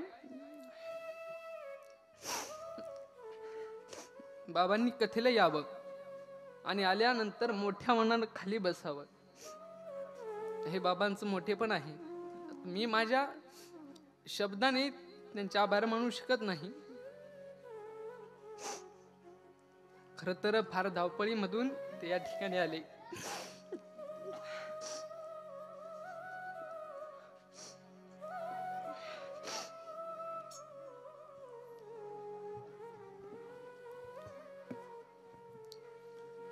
आत्ता सेवा होती, सेवा केली आणि आता पुढे 9 ते 7 ते 9 सेवा आहे, 9 ते 11 सेवा आहे. पण तरी आपल्या मुलाचं कौतुक पाहावं म्हणून बाबा या ठिकाणी आले. आपल्या गावाचं खऱ्या अर्थानं भाग्य आहे. अनेक संत महात्मे श्रीमद भागवताच्या यज्ञामध्ये येतात, आपल्या गावाला त्यांचे पाय लागतात. संत महात्म्यांची भेट सहज होत नाही. महत् संगस्तु दुर्लभू अगम्यो अमोघष्ट, नारद भक्ती सूत्रामध्ये नारदजी सांगतायत. एवढं सोपं नाही. आणि आपल्या असणाऱ्या भागवत कथेमध्ये अनेक संत महात्मे या ठिकाणी येतात. आपल्याला त्यांची भेट होते, त्यांचं दर्शन होतं. संतांची भेट कशी आहे? तुकोबाराय सांगतात, ब्रह्म सर्वगत सदा समज येथे आणू नाही विषम, ऐसे जाणती अति दुर्गम, तयांची भेटी झाली या भाग्य परम. ऐसे कैसे आणि भेट तिथे साधू? नाथ महाराजांनी विचारावं, तुकोबारायांनी सांगावं त्यांची भेट. अरे ऐक, अर्थ काम चाड नाही चित्ता, माना मान मोह माह्या मिथ्या, वर्ते समाधानी जाणून नेनता साधू भेट देती तयावचिता रे. त्यांची भेट सहजासहजी होत नाही. अर्थ काम चाड नाही चित्ता, आपलं चित्त कसं त्यावेळेस त्यांची भेट आहे. ऐसी ऐसी आणि भेट तिथे साधू, त्यांची भेट सहजासहजी होते. गीता माऊली सांगते, बहुनाम जन्म नामंते ज्ञानवान माम प्रपद्यते, वासुदेव सर्वमिती स महात्मा सुदुर्लभ. त्यांची भेट सहजासहजी नाही रे. आणि ज्ञानोबारायांनी बोलावं, जे तो विषयांची मोठ झाडी, माझी काम क्रोधांची सांकडी, चुकावून आला पाडी सद्वासनीची या. त्यावेळेस एखादा सद्वृत्तीचा मनुष्य तुला भेटेल. मग साधू संगे सुबटा, उजू सत्कर्माची वाटा, अप्रवृत्तीचा आवाटा डावलोनी, आणि जन्मशतांचा वाहत म्हणा तेवीची आस्तीची अनलेची वाहन. ते तर फल हेतूचा उगाना कमनु चाळी, ऐसा शरीर संयोगाची राती, माझी धावता सडिया आयती, तव कर्मक्षयाची पाहती पाठ झाली. एवढे प्रयत्न करावे लागतात. त्यावेळेस कुठे तैसीच श्री गुरु कृपा उखा उजळली, ज्ञानाची ओत पली पडली, तेत साम्याची रिद्धी उघडली तयाची यदेठी. पण आपलं भाग्य आहे, अनेक संत महात्मे आपल्या कथेमध्ये येतात, आपल्याला त्यांचं दर्शन प्राप्त होतं. पण अनेक संत महात्म्यामध्ये आमचे बाबा येणे ही माझ्याकरता महत् भाग्याची गोष्ट आहे. आता बाबांसमोर बोलणं मला शक्यच नाही, पण आम्ही बोलायचं तरी कोणासमोर? बाबांनीच आम्हाला सांगितलं, ज्यावेळेस समजा मी कथेला येईल त्यावेळेस घाबरायचं नाही. आणि बाबांसोबत घाबरणार नाही आम्ही. आईसमोर कोणी घाबरत नाही. आपण भागवत ऐकतो. भागवतात काय आहे? भागवतात बाकी काही नाही. भागवतामध्ये भक्त आणि फक्त प्रेम आहे. भागवतातून काय शिकायचं? माणसाने माणसासोबत कसं राहावं, त्याचं प्रेम कसं असावं, हे भागवतात आहे. भागवताचा दशम स्कंद म्हणजे काय? भागवतातले गोपिका म्हणजे काय? भागवतातले गोपाळ म्हणजे काय? आपण प्रेमाला एखादा आकार दिला तर ते प्रेम कसं दिसेल? ते गोपिकांसारखं दिसेल. आपण प्रेमाला आकार पुरुषाचा दिला, ते प्रेम कसं दिसेल? गोपाळासारखं प्रेम दिसेल. हे प्रेम आपल्याला शिकायचं आहे. तुम्ही नका कथा लक्षात ठेवू, तुम्ही नका तत्वज्ञान लक्षात ठेवू, पण माणसाने माणसाशी माणसा सम वागणे हे भागवतातून आपल्याला शिकायचं आहे. भागवत म्हणजे एवढं सहजासहजी नाही. भागवतातलं प्रेम, हे प्रेम सुद्धा कसं आहे याचा फक्त अनुभव आहे. त्याच्याविषयी बोलताही येत नाही आणि ते मला शक्यही होणार नाही. कशा प्रकारे? नारद भक्ती सूत्रामध्ये आपण पाहतो, मुकास्वादनवत, म्हणजे मुक्या माणसाला आपण साखर खायला दिली आणि साखर खायला दिल्यानंतर त्याला विचारलं, अरे साखर कशी आहे? त्याला सांगता येईल का हो? त्याला सांगता यायचं नाही. साखर खाल्ली का नाही? साखर खाल्ली, पण त्याला सांगता यायचं नाही. त्याप्रमाणे हे जे प्रेम आहे, हे प्रेम फक्त अनुभवता येतं, हे आपल्याला सांगता येत नाही. तुकोबाराय सांगतात, प्रेम नाही सांगता बोलता दाविता, अनुभव चित्ता चित्त जाणी. याचा फक्त अनुभव घ्यायचा असतो. आणि माणूस एखादा बोलण्याचा प्रयत्न करायला गेला, माझं फार प्रेम आहे. सद्गुरू श्री आमचे जयवंत महाराज बाप्पा सांगतात, एखादा माणूस म्हटला ना, माझं तुझ्यावर फार प्रेम आहे, त्याने समजून जायचं हा टोपी घालण्याचा कार्यक्रम चालू आहे. हे काय खरं नाही का? अरे प्रेम आहे असं बोलताच येत नाही. आणि जो मनुष्य म्हणेल ना माझं प्रेम आहे, त्याने समजायचं हे खरं प्रेम नाही. त्यांनी उदाहरण सांगितलं, बाबा की दिवा आहे दिवा, तो असणारा दिवा आपण अंधाऱ्या खोलीमध्ये नेला, आतमध्ये नेल्यानंतर तो दिवा काय करेल? सर्वत्र प्रकाश करेल. पण तोच असणारा दिवा आपण बाहेर आणला, अंगणामध्ये आणला, वारं आलं तर काय होईल? तो दिवा विझून जाईल. त्याप्रमाणे हा प्रेम नावाचा दिवा जोपर्यंत हृदयामध्ये आहे तोपर्यंत हा पेटलेला आहे. एकदा काय ओठ रूपी उमऱ्यावर तो दिवा आला, ते प्रेम आलं की ते प्रेम संपून जातं. मग हे असणारे जे प्रेम आहे ते आपल्या हृदयामध्ये राहिलं पाहिजे, याचा अनुभव घेतला पाहिजे. हे प्रेम कसं असतं? ज्याच्यामध्ये कुठल्याच प्रकारची कामना नसती, ते हे प्रेम. ते प्रेम भागवतातून शिकवायचं. भागवत काय सांगतं? अरे तुम्ही आता जे प्रेम करता ते कामना सहित असलेले प्रेम आहे. भागवतातून शिका प्रेम कसं करावं, कामना रहित प्रेम शिका. सा न कामयमाना निरोध रूपत्वात, असं प्रेम करायला शिका. कामना म्हणजे काय? कामना शब्दाचे काय अर्थ आपण आपल्याला पाहायला मिळतात. कम नाम ब्रह्म हा, कम नाम सुख हा, कम नाम पाणी. याच्यामध्ये क या शब्दाचा अर्थ होतो सुख. आम या शब्दाचा अर्थ काय होतो? आम शब्द डॉक्टर लोक वापरतात.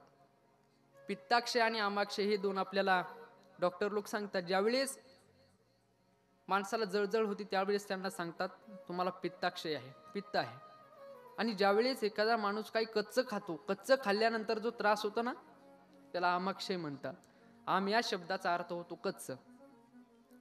क या शब्दाचा अर्थ होतो सुख. आम या शब्दाचा अर्थ होतो कच्चं. न हा प्रत्यय आहे. न म्हणजे अभिलाषा, इच्छा. म्हणजे कच्च्या सुखाची इच्छा ज्यामध्ये नसते. कच्च्या सुखाची इच्छा याला कामना म्हणायचं. पण ही असणारी कामना, या कच्च्या सुखाची इच्छा ज्याच्यामध्ये नसते त्याला प्रेम म्हणायचं. हे असणारं प्रेम आपल्याला भागवतातून शिकायचं.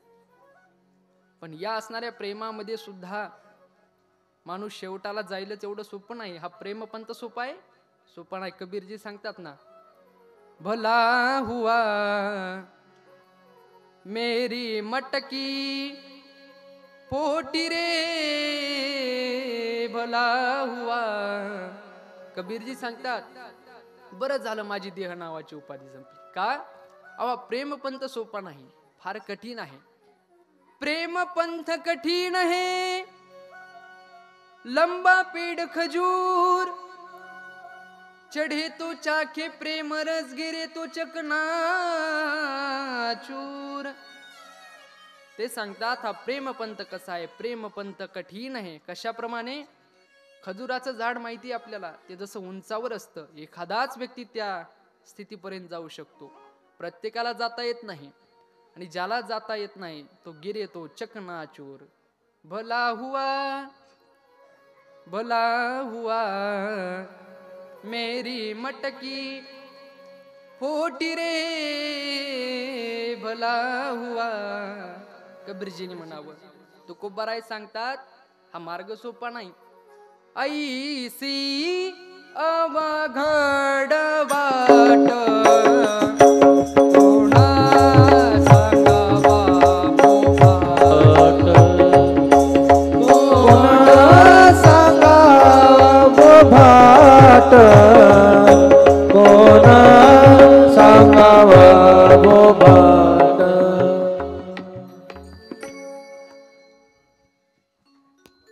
या ठिकाणी आदरणीय पूजनीय बाबा आज कथेला भेट देण्यासाठी आले.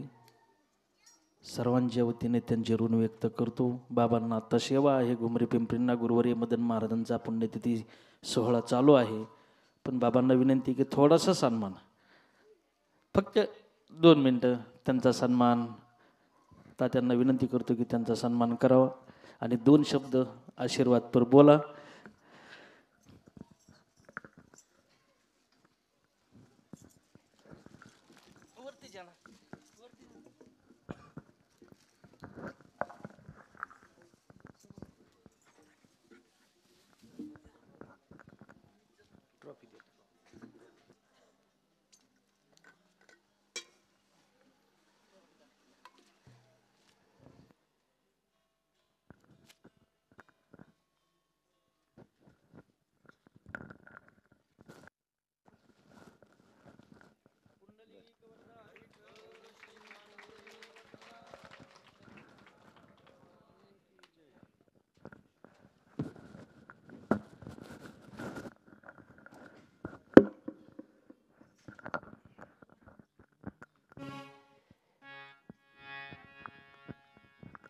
ध्येयं सदा परिभवग्नमभीष्टदोहम्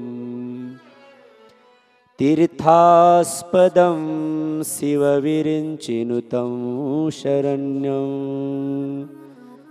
भृत्यार्थिहं प्रणतपालभवाब्धिपोतं वन्दे महापुरुषुते चरणारविन्दम्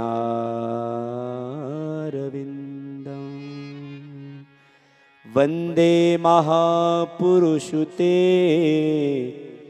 चरणारविन्दम् वन्दे महापुरुषुते चरणारविन्दम्।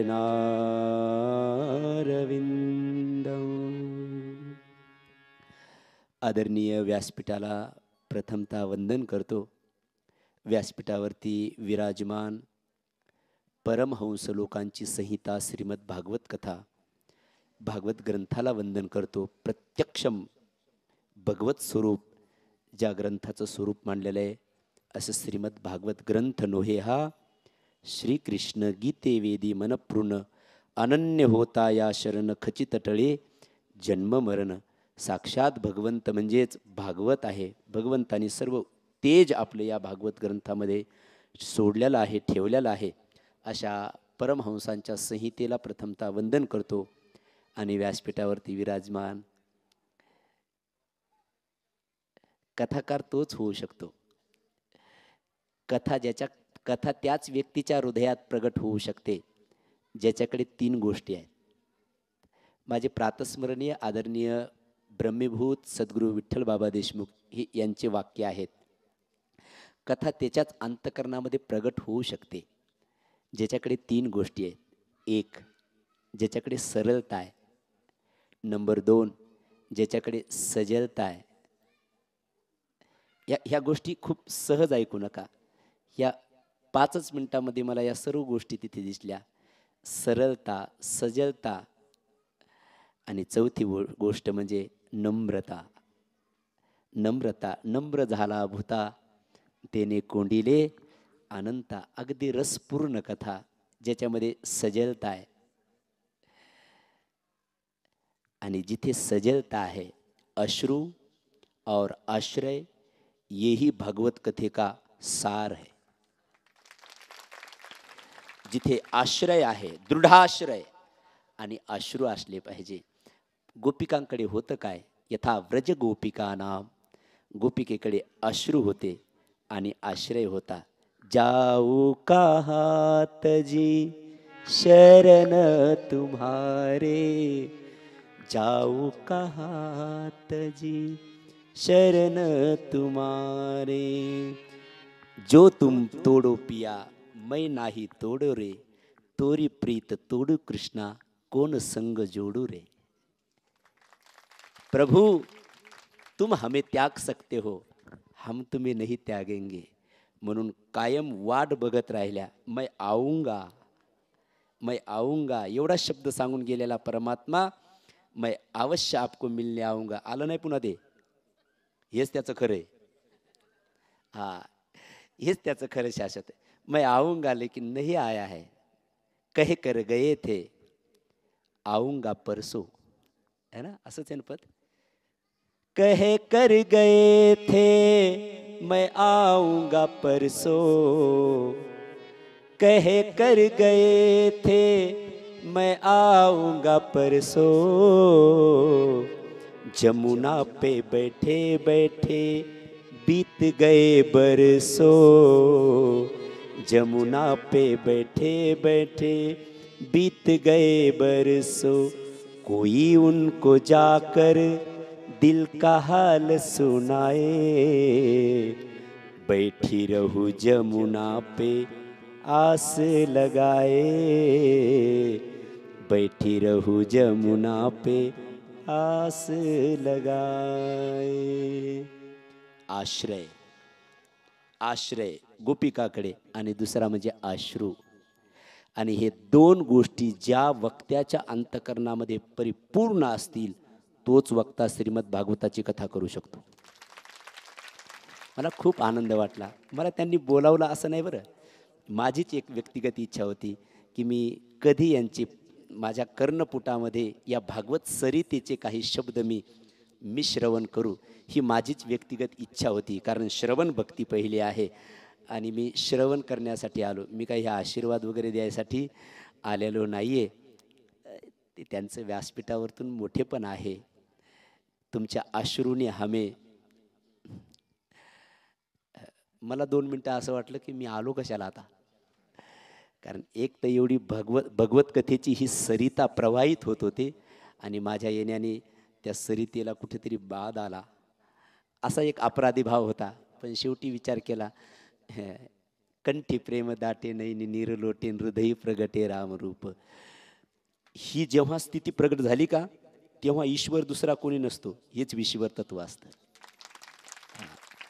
ईश्वर आपल्याला अप्राप्ताची प्राप्ती नाही करायची, आपल्याला प्राप्ताचीच प्राप्ती करायची. मग कंठी प्रेम दाटे नयनी नीर लोटे हृदय प्रगटे रामरूप. अशा स्थितीमध्ये जेव्हा वक्ता आपल्यासमोर प्रगट होतो किंवा ती स्थिती त्याला जेव्हा प्राप्त होते, तेव्हा लगेच ते क्षण वाया न घालता डोळे लगेच मुंद करून घ्यायचे आणि साक्षात परमात्मा आपल्यासमोर व्यासपीठावर बसलाय असा भाव असला पाहिजे.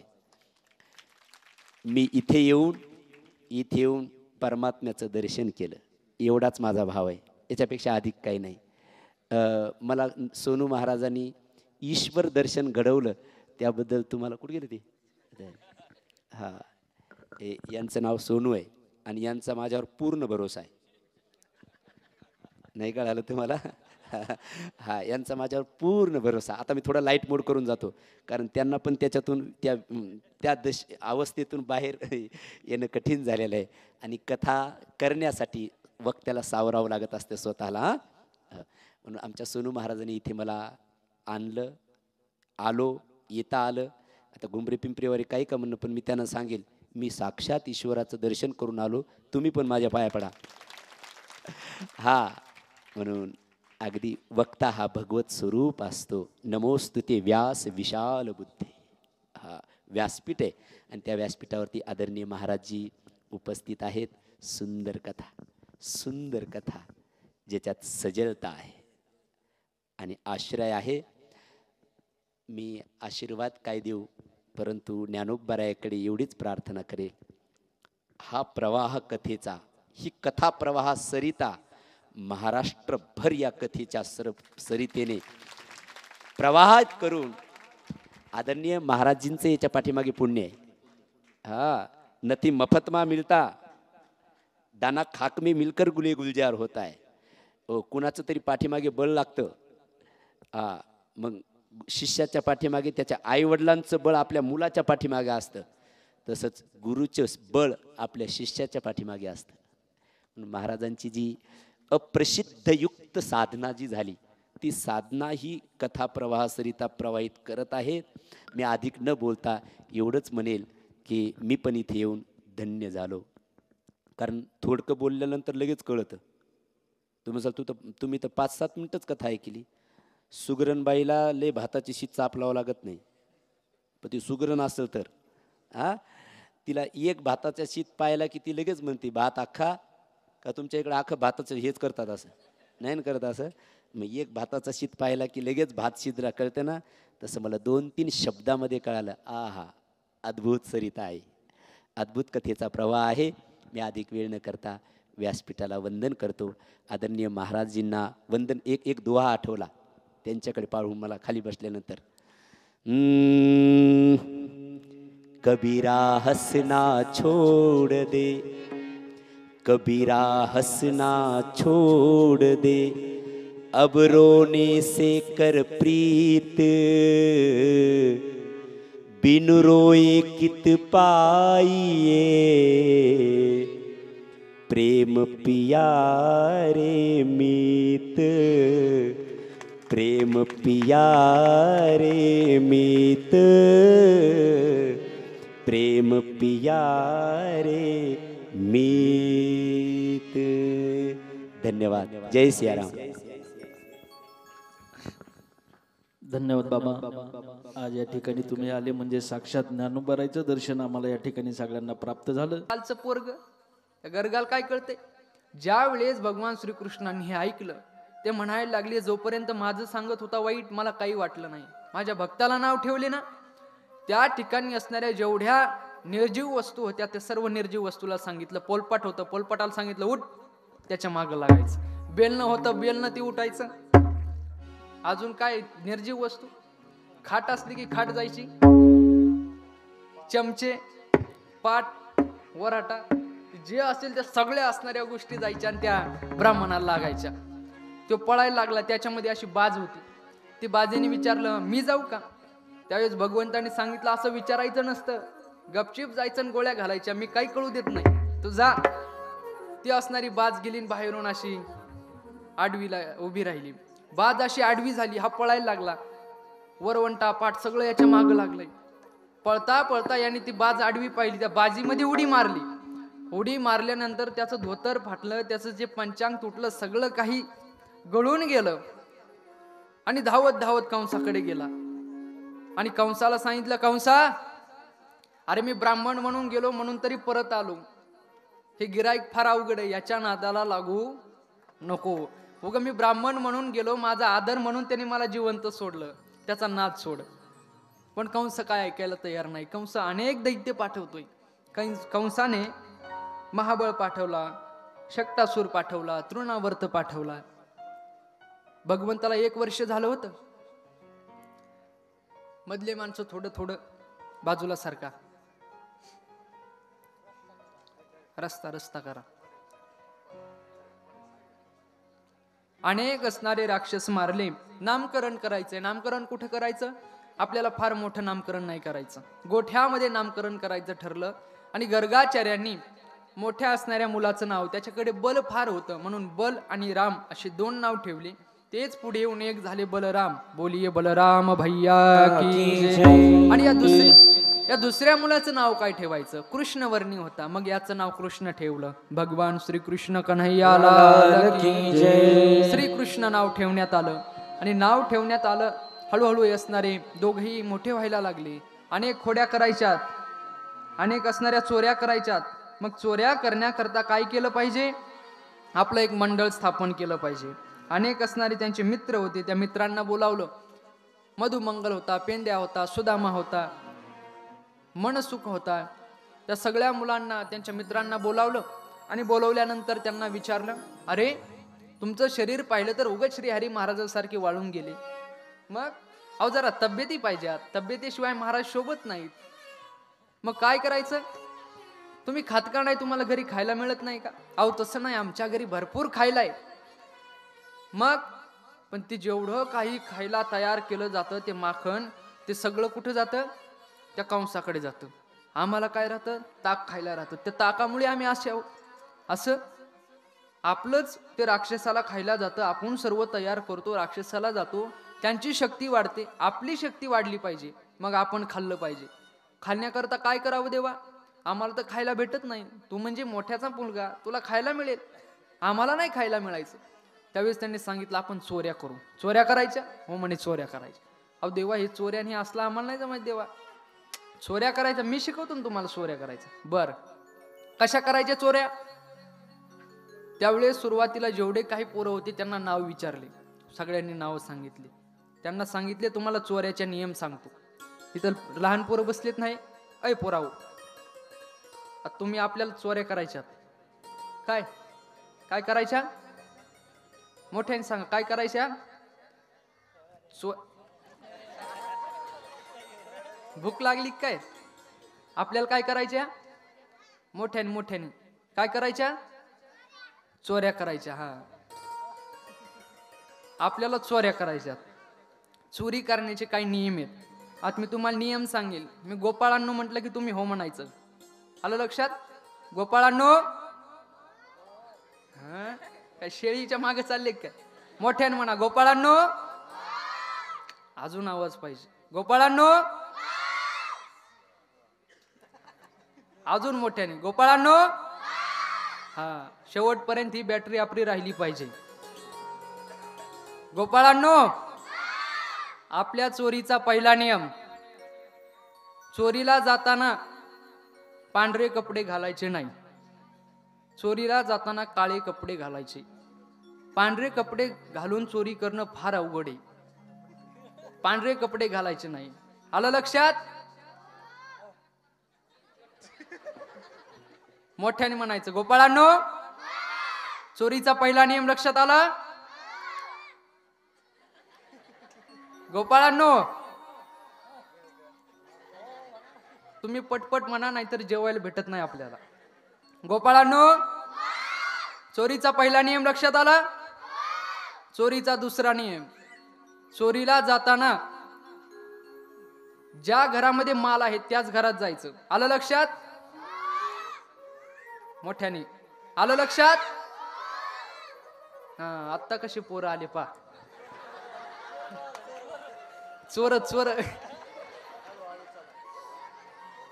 आणखी पोरं कुठे असतील या पुढे. गोपाळांनो, आता आहे पा काय. गोपाळांनो, चोरीचे 2 नियम लक्षात आले. चोरीचा तिसरा नियम, चोरीला जाताना कोणी कोणाशी बोलायचं नाही. आलं लक्षात? गोपाळांनो, 3 नियम लक्षात आले. आपल्याला हे उद्यापासून करायचे. गोपाळांनो, चोरीचा चौथा नियम. गोपाळांनो, चोरीचा चौथा नियम, कोणी रस्त्याने चालताना बोलायचं नाही आणि चालताना हळूहळू चालायचं. आलं लक्षात? 4 नियम लक्षात आले.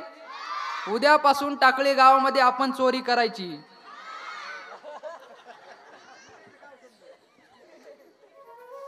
गोपाळांना नियम सांगितले आणि गोपाळांनी चोऱ्या करण्याचं ठरवलं. गोपाळांनो, आता सगळे नियम लक्षात राहिले.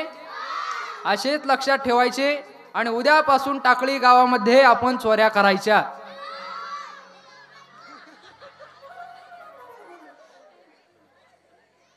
भगवान श्रीकृष्णांनी आपल्या सर्व मित्रांना हे नियम सांगितले आणि नियम सांगून चोऱ्या सुरू केल्या.